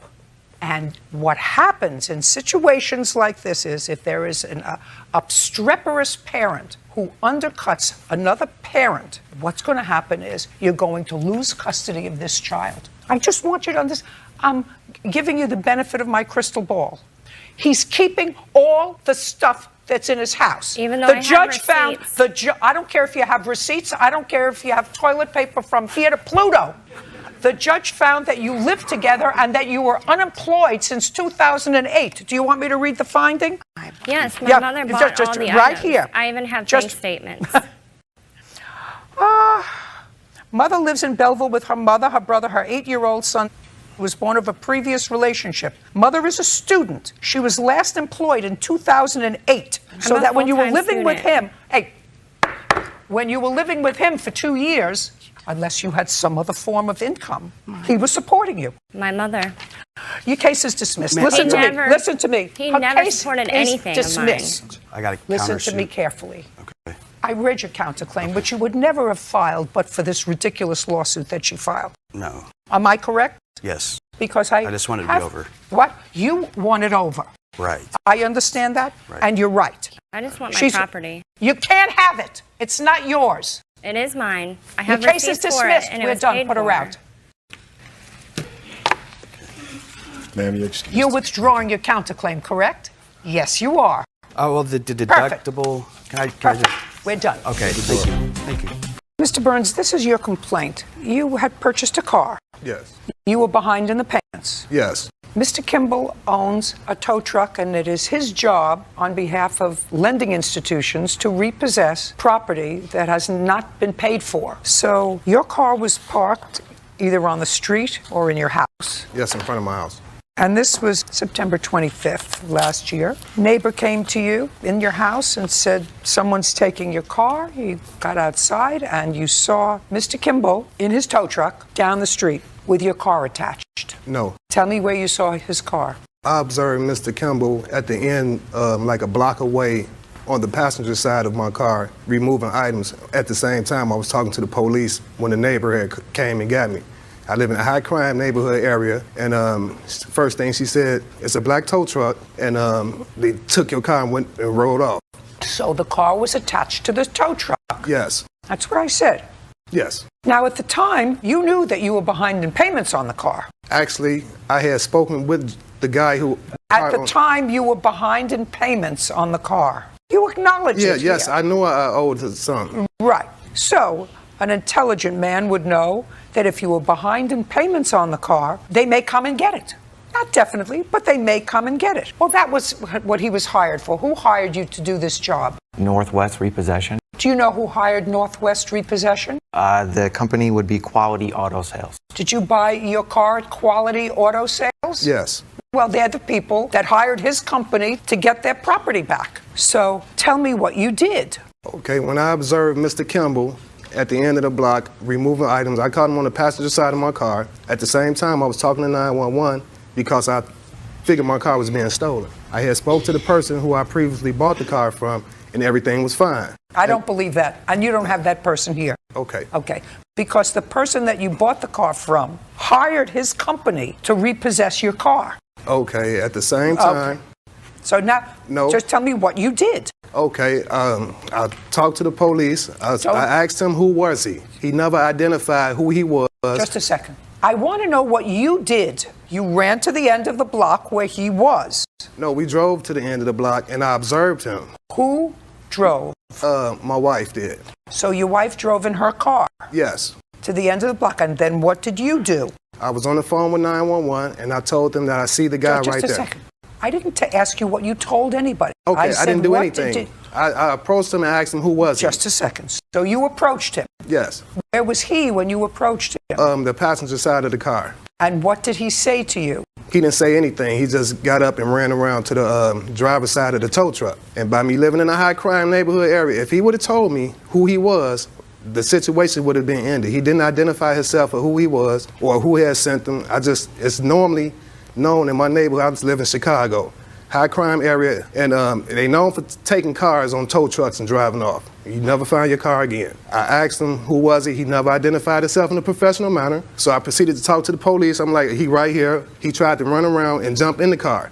When he jumped in the tow truck, he tried to close the door, and I'm like, he never identified. I'm like, who are you? I'm steady asking him, who is he? He never said anything. So I'm telling the police, next thing I know, he put the truck in drive and almost hit me with the tow truck, so I had to grab on to the handle. It's a safety bar on the side of the tow truck. When he drove off, like in a high rate of speed. So I wasn't finna let him get out of my sight because he never identified himself. I feel if he would have identified himself. I know that you said that already. What I'm hearing is, and reading, yes, that you wrote, you jumped on the sideboard. Yes. Okay, you jumped on the sideboard and held onto the sideboard. Yes. And he was driving off. Yes. At a high rate of speed. Yes. And then what happened? He veered on the south side of the street, crashing into some parked cars with me stuck in between the doors. Now you tell me your version, because we'll get to what the lawsuit is about, because he filed charges against you for assault. Yes. You say that they were false. Now he's going to tell me his version of the events. Go. Hi, Your Honor. Okay, you were hired, that's your job, to repossess property that hasn't been paid for. Correct. You got an order to pick up his car. Correct. Start from there. Okay, so I picked the vehicle up, Your Honor. About 7 blocks away, I secured the vehicle. How many blocks away from his house? About 7 blocks. Go ahead. So as I was securing the vehicle to my tow truck, Mr. Burns came up to me, and he was very defensive. Don't tell me what you thought about his posture. Okay, he asked me, what were you doing? What are you doing? And what did you say? I said, sir, your car's up for repossession. He said, The car's not up for repossession. He got aggressive, started coming towards me. I backed up. I kept backing up, and I went in my truck. He said, put the vehicle down before I beat your, excuse my language. I told him I can't put the vehicle down until I close the door. He did not want to hear that. He stood on the running board. I put the vehicle on drive because it was already secure. I started driving at a slow speed, and he had grabbed onto the steering wheel, and then we had smacked into a car. Prior to this, before he had jumped on a running board, he hit me in my side about 2 or 3 times. Where was he when he hit you in your side? He's standing on the running board of the truck. Okay, so he's standing on the running board of the truck, and you're inside the truck. Correct, I'm sitting. And he's standing on the running board. Correct. And how did he hit you? He punched me to the side, so like in my ribs. So if I'm sitting here right now, and he's standing right here, he would hit me in my side. Where was the car that he drove up in? I have no idea, Your Honor. You didn't see a car? Well, he was parked in the street in the city streets, so every car is parallel parking. There's tons of... From his house, he said his wife drove him to where you were. Okay. Did you see her? When he approached, there was a female in the car, yes. Did you see what she was doing as this was going on? She was just sitting in the vehicle. Now, when you say you secured the vehicle, what do you have to do to secure the vehicle? You have to put a safety chain on the vehicle, so the vehicle, when you drive away, it doesn't fall off. So Okay. for safety But you features, did, in fact, drive it away a certain, Yes. you said a few blocks. Correct. How was it attached to the tow truck then? Well, because when you pick the vehicle up, it has claws of mechanism that sits where the tires are. So it sits on the tow truck. You can continue to drive away, but you go to a certain distance to secure it. This way, when you're on the highway or something, you know, if the car, if it was to fall off, it's not going to hit somebody or et cetera. Okay. So then you stopped, when you felt it was safe, you stopped to secure it. Correct. Do you have a police report? Yes, I do. I'd like to take a look at it. And do you have the work order to pick up the Yes, car? I do. I'd also like to take a look at that.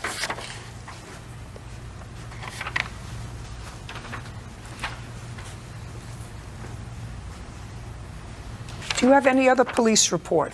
No, this is all they gave me, ma'am. Do you have any police report? Yes, ma'am. I'd like to see it.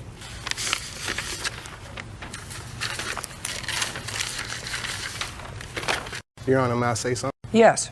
Upon the accident, when the police arrived on the scene, I left in the ambulance because I was injured. And when I got there, they signed me out, and they came with that charge that he talking about that I hit him. That's what the officer said. Not the police officer, but the sergeant. Because the other officers was like, man, we didn't even have time for this. You know, you should have left the scene. That's what the black officers, they was just saying all type of absurd. Just a second. Don't tell me what anybody said to you, Okay. Mr. Burns. Okay. You were wrong. No.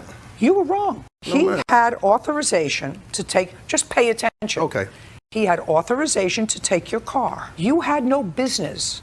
You had no business to get on the running board of his truck to endanger him, other people that may be out there. I know you're shaking your head no. I know you're shaking your head no. Bottom line is, he had the right to have possession of your car. That's what this order says. He had the right to have possession of your car. You had no right to take control of his car by getting on the running board. And because you did that, you caused an accident. Miss Russell, did you and Mr. McNulty ever live together? Yes, we did. From when to when? We lived together from September 1st to November 12th. Of last year? Yes, of 2016. But that was after your daughter was born. Yes, that's correct. I'm talking about prior to her birth. No. And at the time that she was born, were you and the defendant still dating? No. When had you stopped dating? In September of 2015. Your complaint indicated, the first couple of lines, that Mr. McNulty did not know he had a child due to some, use the word mix-up, for the first 4 months of her life. Mm-hmm. Was that a mix-up because there was someone else who was originally named as the father? There was. I was dating someone. Okay. So there was someone else who was named as the father. And what prompted you to take another step towards finding that Mr. McNulty, who actually had a paternity test, was the father of the child? He contacted me asking for it, paternity test. Is that right? Yes, ma'am. Why? Honestly, it was crazy how I found out about it. I just found out through a picture online, and I saw that the child looked like me, and I just kind of had this crazy hunch that it might be mine, so I contacted her and got the paternity test done. And just a minute. When you contacted her, where was she living? it was Lafayette, Indiana, which is about an hour and a half from me, almost 2 hours. With whom? Her sister. And in what month was that? I can't tell you exactly. I want to say it was around September. So you're talking about September of 2016. Yes, ma'am. Now, when you found out that this little girl was yours, according to what I read, you invited her to come to move into your house. Yes, ma'am. Why?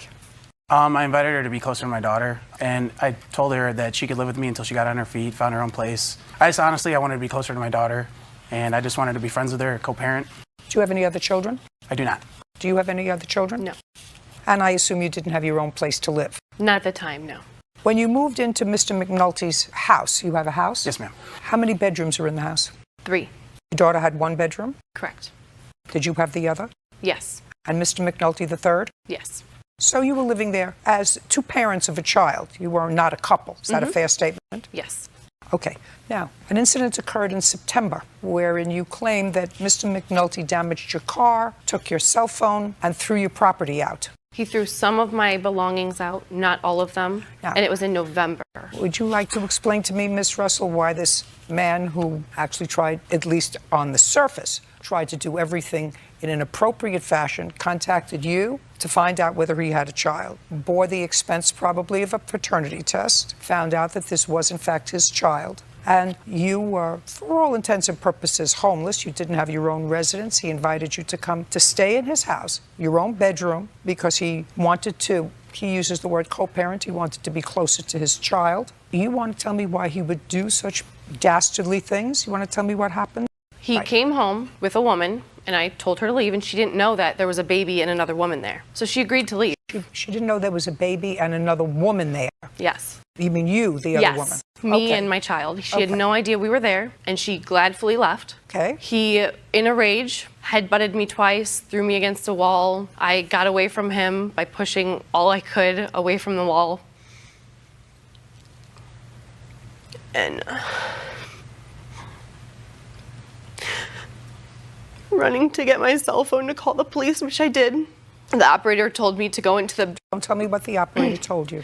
I went into my daughter's bedroom. There are no locks on any of the doors in the house, not even the bathroom. So I tried holding her door shut until the police arrived. And I was instructed to get out of the house. Don't tell me what you were instructed to do. Okay. Just tell me what you did, what he said to you, what you said to him. So I was able to get out of the house with our daughter, and the police came. They took our statements, and they instructed him Don't not... tell me what they said unless you have a police report. I have I'd like 2. to take a look at it. Well, it appears that from the police reports, at least, after speaking to you, that you did not report to the police that he head-butted you twice. What the police officer noted after conversation with you, that you told the female to leave. She stated that Corey became angry, pushed her, and put his forehead against hers. That's what the officer said. That was incorrect. That's what the officer said. She had no complaint of pain and no visible marks of abuse. She further stated she really didn't want him going to jail, but separated from her for the night. He argued with the police, probably a little drunk, but I was totally more wrong. upset not about getting kicked out of my own wrong house. that you were Yeah. being kicked out of your own house, Yeah. where plaintiff neither pays any of the bills, Yes, nor ma'am. is it her home. However, you did separate to the extent that you slept it off in the garage. No, negative, ma'am. Where did you sleep? I went to my buddies down the street after the police officer told me to leave. He gave me the option to go to jail or leave, so I left. Okay. Did you come back the next morning? Yes, ma'am. What time? It was around 7:30. Okay. And when he came back at 7:30, I want you to tell me what happened. He never left. I saw him walk in through the garage, which he was sleeping in his sleeping bag in the garage. Fine. So he was, but he didn't bother you. Whether he was sleeping at his friend's down the street or in a sleeping bag in the garage, he wasn't near you for the rest of the night. He was instructed not to come into the house. Listen to me carefully. Not to come into his own home. Let's move on. You have 3 complaints. Your complaint is that he took your phone. Yes. That he damaged your car, and that he has your stuff. I've read the police reports. So let me tell you what the police say you told them.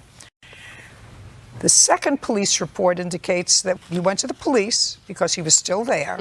And when the police came back with you because you couldn't find your cell phone. And when you came back with a police officer who notes that Miss Russell advised that she wanted to gather a few things from the home and that she would be going to stay with a family friend. That was the next morning.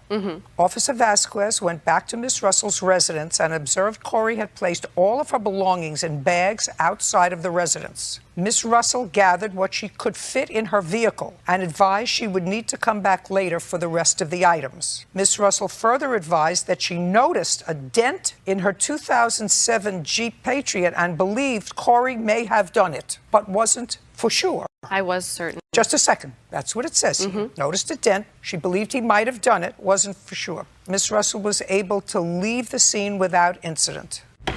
I want you to tell me, what proof do you have for the three things we're talking about? What proof do you have that he took your phone? So when I went to sleep the morning of the incident, when he was supposed to leave the house, all three of the bedroom doors in the hallway were open. When I woke up, one was closed, and my phone that was sitting on my nightstand on my charger was gone. Where's her phone? I don't know, ma'am. The police escorted me out of the premises. Next. I don't care. Next. The police escorted him out. The next thing that happened was 7 o'clock in the morning. You saw him walking in from the garage. Okay. Dent on the Jeep. I don't care. Next. The police escorted him out. The next thing that happened was 7 o'clock in the morning. You saw him walking in from the garage. Okay. Dent on the Jeep. He admitted to me that he did it. Okay. When was that? The morning of around 7:30, when I was on my way out to go to the police station to make the report. I looked at my vehicle and I angrily said, "You dented my Jeep," and he said, "Oh well." I did not say that, ma'am, no. Next. Next. The officer who made the note that all of my things were on the porch, they were not all of my things. I did not go into the house and collect my things. Him and his stepfather put my clothes in bags and some of my small belongings. I even have a picture Just a second. Do you want to tell me what you claim he still has that belongs to you? I have a list. Tell me. So I have my dineware set, my wine glasses, all of my kitchen utensils, all of my cookware, all of my baking pans, crock pot, oven mitts. Just a second. When did you move in with all that stuff? When he came to get me at my sister's, his grandmother paid for a moving truck, and my sister helped us move all of my belongings from her apartment into the moving truck, which we brought to his house, which has all of these items. Okay. Can I see that bird? And I also have I have a second. picture, if you want the pictures. Do you have her TV? I do not, ma'am. I have enough TVs in my house to Just a need second. another. Did she move in with a TV? She did. Where is it? I put everything of hers on the front porch, and she left it there for a couple days. So you don't know where it is? I left it out there, and I told her it's her problem to get it. I didn't put it on the garbage. Well, or but you nothing. know a TV was not noted by the police. Yes, ma'am. Do you understand that? Mm-hmm. Okay. Do you have anything in your home now I do not. that belongs to her? Okay. Now I'm going to see the bill for the 47-inch TV. Mm-hmm. I'd like to see the paid bill for it. I also have a picture coming up that has my placemats and a picture of him with those placemats just 2 weeks ago for the items that he says he does not have in his home. Okay. So the television set was $479.91. Mm-hmm. What are these things? Everything on the list is stuff I've purchased, but the ones that I highlighted are the ones that he still has in his possession. And what's this supposed to be a picture of? That picture matches the small photograph. The photograph has my placemats at my apartment. He has the exact same placemats in that picture at his house. It's proof that he does still have my items that he is claiming he does not have. I don't care. The judgment for the plaintiff in the amount of $994. We're done. Your Honor, I We're still have done. evidence. We're done. What about my vehicle? He's not paying for your vehicle because I have a police report where you say I have a dent in my car. I think Corey did it, but I didn't have no. say that to the police officer. Well, that's though. what the police officer says. We're done. Mr. Siebold, Miss Clark is the daughter of your girlfriend, Yes. and she has two children, two small children. Yes, that is correct. There came a time when, for whatever circumstances, she came to live with you with her two children. Correct. When was that? That was in late of 2016. And when did she leave your residence? That would be in October of 2017. So she lived there for a while. Yes. Your complaint is twofold. You say that she's responsible for you having to break a window in your car. Correct. Because of something that happened with one of her children. Correct. And the child was in danger. So you had to break the window in order to extricate the child from the car. You're going to tell me what happened. When did that happen? That happened in August of 2017. That happened June 8th. Is she correct? As far as I'm aware, to my knowledge, it was in August. Whatever it is, she lived there subsequent to either June or August for several months.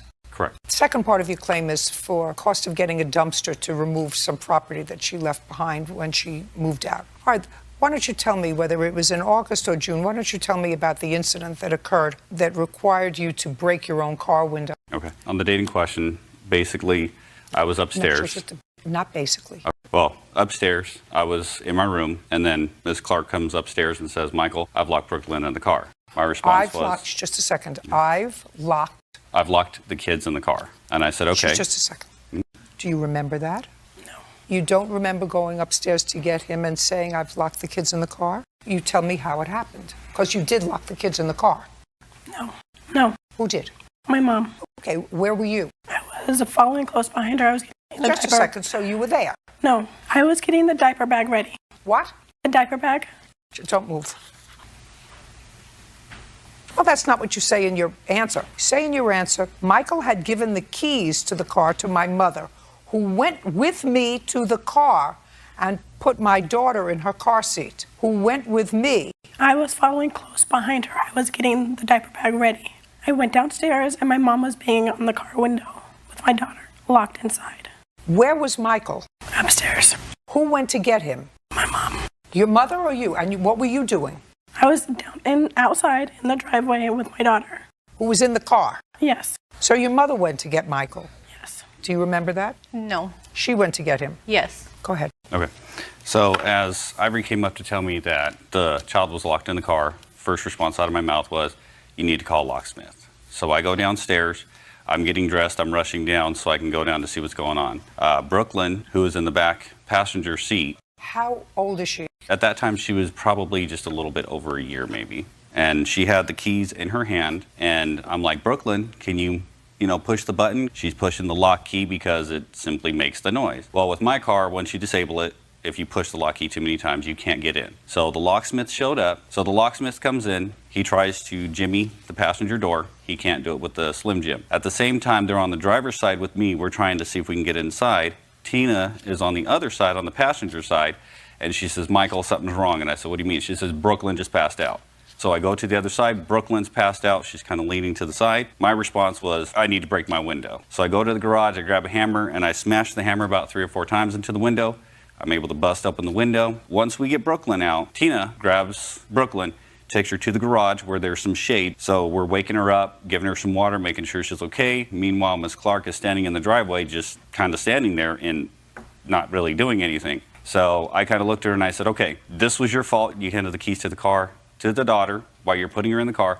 I said, you're going to pay for my window. And she says, okay, I understand. And I said, now when we're done, I'm going to go get some dummy keys made so we can go and make sure this doesn't happen again. After that, following day, I scheduled for a window to come in. The window repair guy had to take it to my mom's house. He brought the window, repaired it. Following day after that, I had to go and get the dummy keys made. Do you have a bill for the window? Yes, I do, ma'am.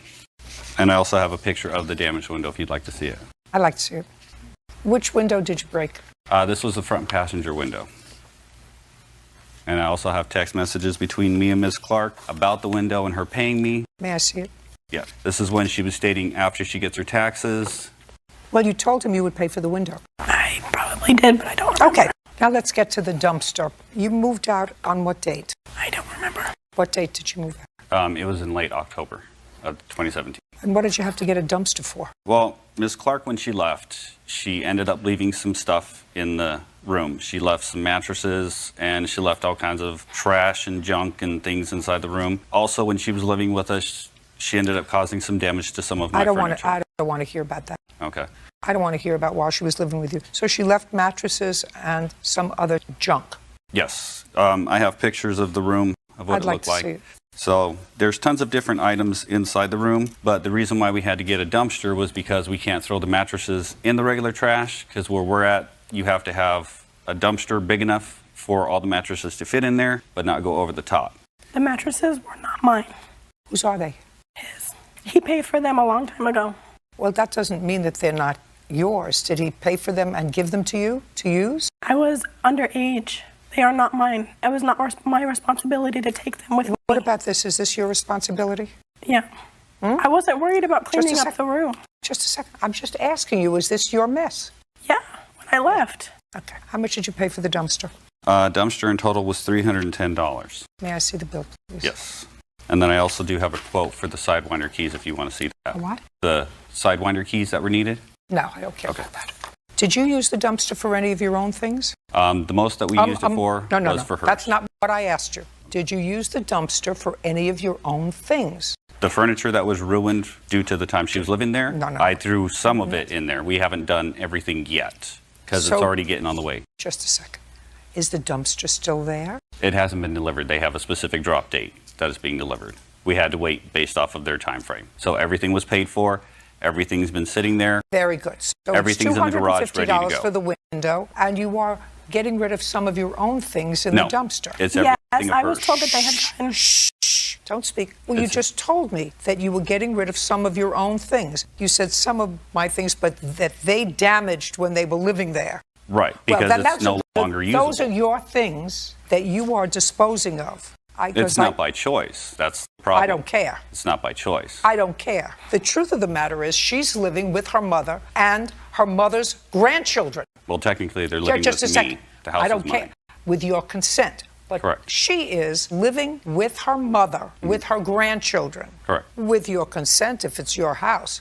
But if she's living there for over a year, you may have had some sort of a kerfuffle in October. But if you were dissatisfied with the way she was taking care of the property while you were living there, you should have told her she had to move well before October or September or August or June. Do you understand? And if you're getting rid of the furniture now, that's your problem. Now, this is a mess. Did you clean this up? Yes. It's a question. So just let's be clear. Now you're going to give me easy answers that I can put in a box. Okay.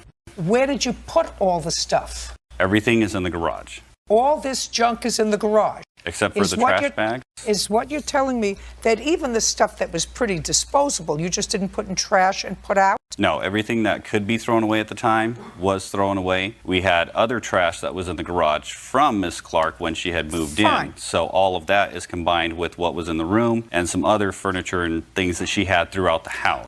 Okay, so she's going to pay for half the dumpster. Now, what I gather from what you say to me, sir, is that nothing has been disposed of yet. Right, because they have to drop the Not a dumpster. because. What I'm gathering from what you say, nothing has been disposed of yet. Correct. So far, she owes you $400. That includes half the dumpster. Now, you have a counterclaim. He's not giving you any money. What property do you want back? All of my children's things. What? My children's things. What things?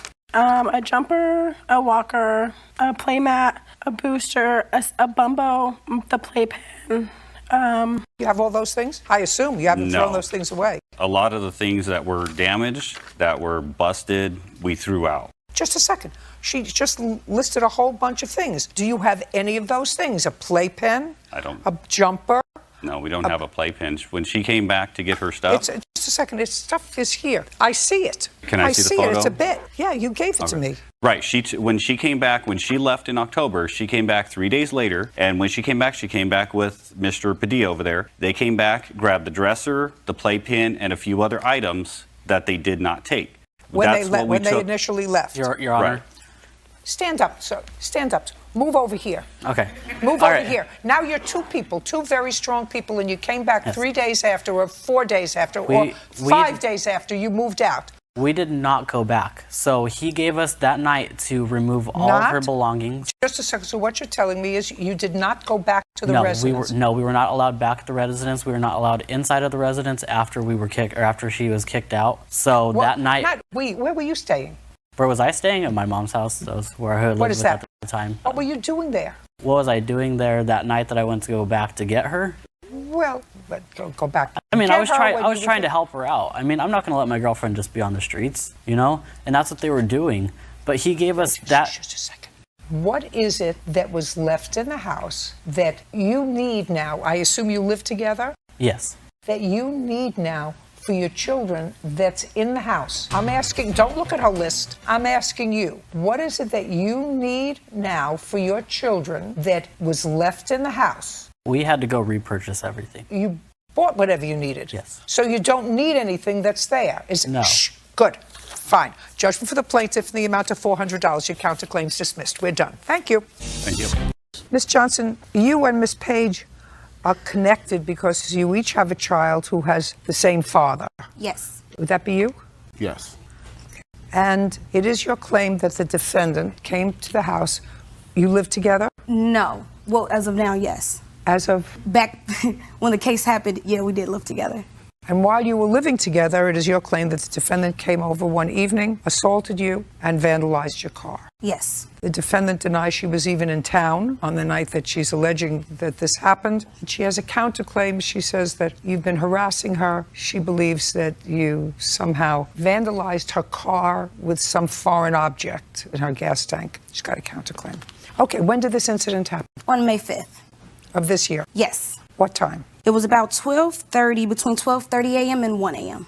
So tell me what happened. Okay, Your Honor. On the night of May 5th, me and Gary were celebrating Cinco de Mayo. We had some margaritas and tacos, and then we were going to call it a night around 12:30. Gary goes to bed, and his phone just starts to ring right before I lay down. And it's an unknown call constantly coming in. So eventually I answer, and it was a... How many times did it ring? Probably about 5 missed calls. Okay. And so finally I pick up, and it's Zuri on the other line, and she's like, where's Gary? And I said, now, do you know her? Had you met her before? Yes. How many times? We've known each other for over 3 years. So you knew her voice, or she identified herself? Exactly, yes. What did she say?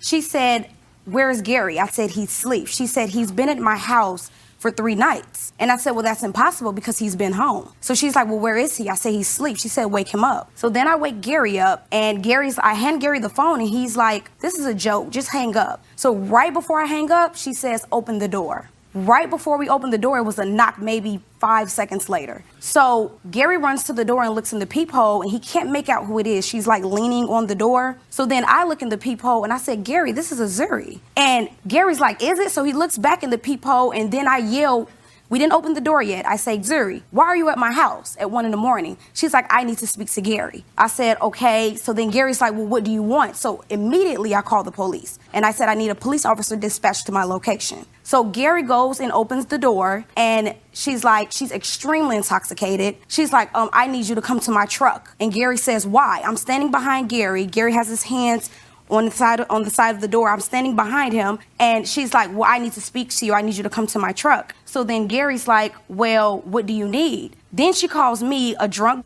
and just starts like talking crazy and calling me names and says I'm scary. And then we started arguing. I'm still in the back of Gary. So then she reaches under Gary and grabs my hair and pulls me into the hallway. And then that's when we start to fight. I have pictures of bruises, scratches, and everything from that night. I'd like to see them, please.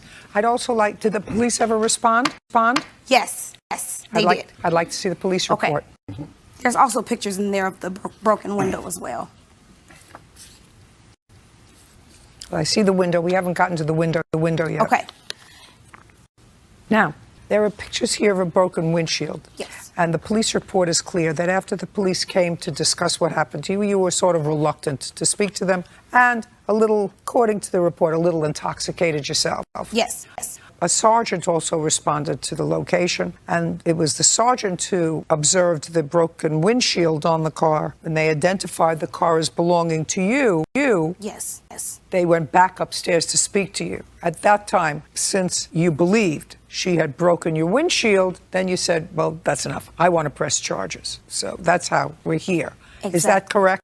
Yes, ma'am. That's what I get from reading this report. Okay. What time had you parked your car that evening? I would say about 6 p.m. Now, you told me before that you and Gary were living together at the time. Yes. That's not what it says in here. Yeah, Gary was living with me on and off around that time. Well, now it is. So Gary was living with you on and off. Yes. Lisa, that would be you, right? Yes. Lisa said that Gary, her child's father, was only there to watch their child. Lisa and Gary were no longer in a dating relationship, nor was blank and blank. I assume her and somebody else said that even though that they had problems in the past, they had not seen or spoken to one another in quite some time. Lisa claimed to have no idea why the defendant and her friend arrived at the door. Now, you didn't tell me about a friend. I was getting to that part. Gary pulls us apart. Her friend runs in out of, I guess it was someone she was riding with in the truck. She runs in and pulls me back. Gary pulls Azuri back, and they stop the fight. Azuri then snatches away from Gary and runs out the front door into the back of the parking lot. Her friend then leaves out the back door to the parking lot where they were parked at. I went back in the house right after, and that's when I would say maybe literally 2 minutes later the police showed up. The police asked me what was going on, and I told them that it was an I got what you wrote, what you said to them. I read the report. Okay, Miss Page. Ball's in your court. Honestly, I have no idea what she's talking about. Okay. I was out of town that week at my mom's. I wasn't even there. I have not spoken to Gary, to her. I do not associate myself with them whatsoever. And this has been going on for 3 years. Ms. Johnson has followed me to 3 different jobs. No. We're talking This about came out of something, Miss nowhere. Page, entirely different, following you 3 jobs. If your testimony is, I was out of town at my mother's house, then you have nothing to add to your testimony. Then I have to make a decision as to whether or not I believe her or believe you. Do you have any witnesses to testify that you were out of town that evening? Yes, my fiance dropped me off to my mom's. Great. That would be your witness. And you have a witness what happened that night? Yes. You have Gary. Yes, ma'am. I don't actually have to hear either one of them. I just have to make a judgment as to whether Miss Johnson caused little marks on her face and whether Miss Johnson took a rock or something and busted out the windshield of her own car that night and then decided to blame it on you. I have to decide whether that happened. I don't think that happened. So I'm quite sure that your fiancé would say that he dropped you off at your mother's house, and I'm quite sure that Gary would say you came to the house and there was a fight. So, do you have an estimate for the windshield? Yes, ma'am. Did you have it fixed? No, ma'am. It's still not fixed. Where is it? It's at home. I've been riding with it with plastic on my window, which is, it's really hard because I have to have my son sit in that back seat. Okay, that's $330. Now, I assume that you did not seek any sort of medical treatment that night? No, ma'am. It was just scratches and bruises. Well, I see the photographs, and it does look like there was quite a fight. Yeah. Precipitated by your arriving that night, either drunk or sober. I was not there. How old is your child with Gary? Mine, she's 3. And yours? 2. 2. You have a boy or a girl? I have a boy. Does Gary see your daughter often? No, he's not allowed to. He was court ordered not to be left alone with any children. He was found unfit. By what court? Champaign County. Is that correct? That's what she say. What does that mean? I'm saying that's what she say. If she don't got no paperwork saying I can't be around my kids. Are you around your son? Yep, every day. Well, and evidently it doesn't apply to that child. I have no idea. When was the last time he saw his daughter? I actually have no idea. The only time he is allowed to see her is when my daughter is at his stepmom's house, and then he sees her over there when he goes. So your daughter does go to his family's house? His stepmom's, yes. How often? Maybe once every other week, and she'll probably keep her for a couple of days to spend time with her. And so he is permitted to see her there? Yes, he has to be supervised. Okay, so he's not permitted around other children. He has supervised visitation with his daughter for whatever reason. I don't know what the reason is. All kinds of reasons, both valid and stupid, for making those kinds of orders. I'm thoroughly familiar with both the valid ones and the stupid ones, and that has nothing to do with you. I'm talking about judges making orders for good reason and orders for stupid reasons. It seems to me if you're not capable of having unsupervised visitation with a 3-year-old, you shouldn't be capable of spending time every day with a 2-year-old. So clearly this had more to do with you than with a child, to me, in my head, but that's only me in my head. Anyway, you owe her $1,500. You owe her $300 to fix her car, and the rest is for coming to the house in the middle of the night and picking a fight and assaulting her. That was not me, Your Honor. We are done here. Your counterclaim's dismissed. Ms. Rodriguez, what I read is a complaint that suggests that you and the defendant, who were friends and perhaps in a relationship for a brief period of time, had a falling out. And during the time that you were friends, whatever relationship that was, according to your complaint, you brought a television set that was yours to the defendant's house. Yes. When did you do that? That was in June of 2016. Excuse me. Is that right? No. When was it? It was June of 2015. That sound right? No. Okay. To what address did you take the television set? To what address did you take the television set? You know the address. It would have been in the Powderhorn community in Minneapolis. My tiny house. When did you move from there? It was August of 2015. Got it? Yes. So it was 2015 that you brought the television set to her house? Correct. Better. And in what month and year did you ask her for the television back? I asked her back for the television in July of 2016. Why was that so difficult for you to tell me? It was a little bit of confusion. Well, that's no confusion. If you insisted that it was June of 2016 and you asked for it back a month later, well, that sounds to me as if it was perhaps a loan for some reason, which we'll get into. If she had the television for over a year, it may suggest something else. Do you understand? So let's try to give me answers that are truthful rather than those that create a story for you. Yes, Do you understand? Yes, ma'am. Great. Now, in what month and year did you purchase this television set? The television set was purchased back in August of 2011. So now the television in August of July or August of 2016 would have been 5+ years old. Correct. And tell me what kind of television this was. It was a Philips Eco 32 LED. And do you have a receipt for that television? Yes, ma'am. I'd like to take a look at it. And then that is the credit card statement in which I purchased the TV. No, I just want to see receipt for it. Yes, ma'am. Okay, so you purchased this, according to this receipt, for $389, and when you brought it over to her house, it was 4 years old. Yes. Now, where were you living at the time? I was living at my parents'. And where was this television? The television was at my home. When I was staying with them, I had purchased another TV, so it was an extra spare TV. And your parents had their own TV? Yes. So this was one that you were not using? Right. It was one that you were not using? Correct. You upgraded. Now, I want you to tell me the circumstance, because now you want the TV back. I had a kerfuffle. I'm not interested in an awful lot here. This is the main thing that creates this lawsuit. So, according to you, she asked to borrow it? Yes. Tell me the circumstances surrounding her asking to borrow the TV. The circumstances were that she could, being the friend that she was, You're making up a story now because I can tell. That's my gift. Okay. All right. That's my gift. All right. It's all going over here. All right. She asked to borrow the TV, and which I agreed upon. When I asked for it back, though, I expected it to be returned.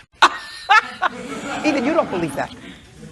I said, what were the circumstances? You know I have friends. And sometimes if I go to their house, I'll bring a bottle of rosé. I'll bring a bundt cake. Mm-hmm. But I actually have never brought over a TV to someone's house. Now, I've upgraded televisions over a period of time. Sometimes you move and you say, well, you know, this one was fine, but I could use a bigger one. And you have all these old TVs that are worth zero. Sure. A 4-year-old TV that you bought 4 years ago is worth zero. If you went to sell it, you'd be able to sell it for $25, maybe at a flea market. Mm-hmm. So now, since I don't believe you, I'm going to ask her the circumstances surrounding you bringing over the television set. Got it? Well, did you ask her why she brought the TV? She said because we didn't have like an adequate Netflix or we couldn't watch things together, so she brought over an entire TV. What kind of TV did you have in your house? I think I had like a computer screen monitor. It was maybe smaller than the one in the corner there. And when she came over for the next year, did you watch TV on this TV? Yeah, she was at my house several times. She had my spare key. She used the TV at my house as well. I never had a spare key to your house. Yeah, that's a lie. Never. Listen to me. Yes, ma'am. Never do that. Yes, ma'am. Is TV still working? It was the last time I saw it. Where is the TV now? She introduced me to my last boyfriend, and it was a very abusive relationship. He tried to kill me, so I just left everything in the home. I don't know what happened after that. And when did that happen? That was March of 2016. And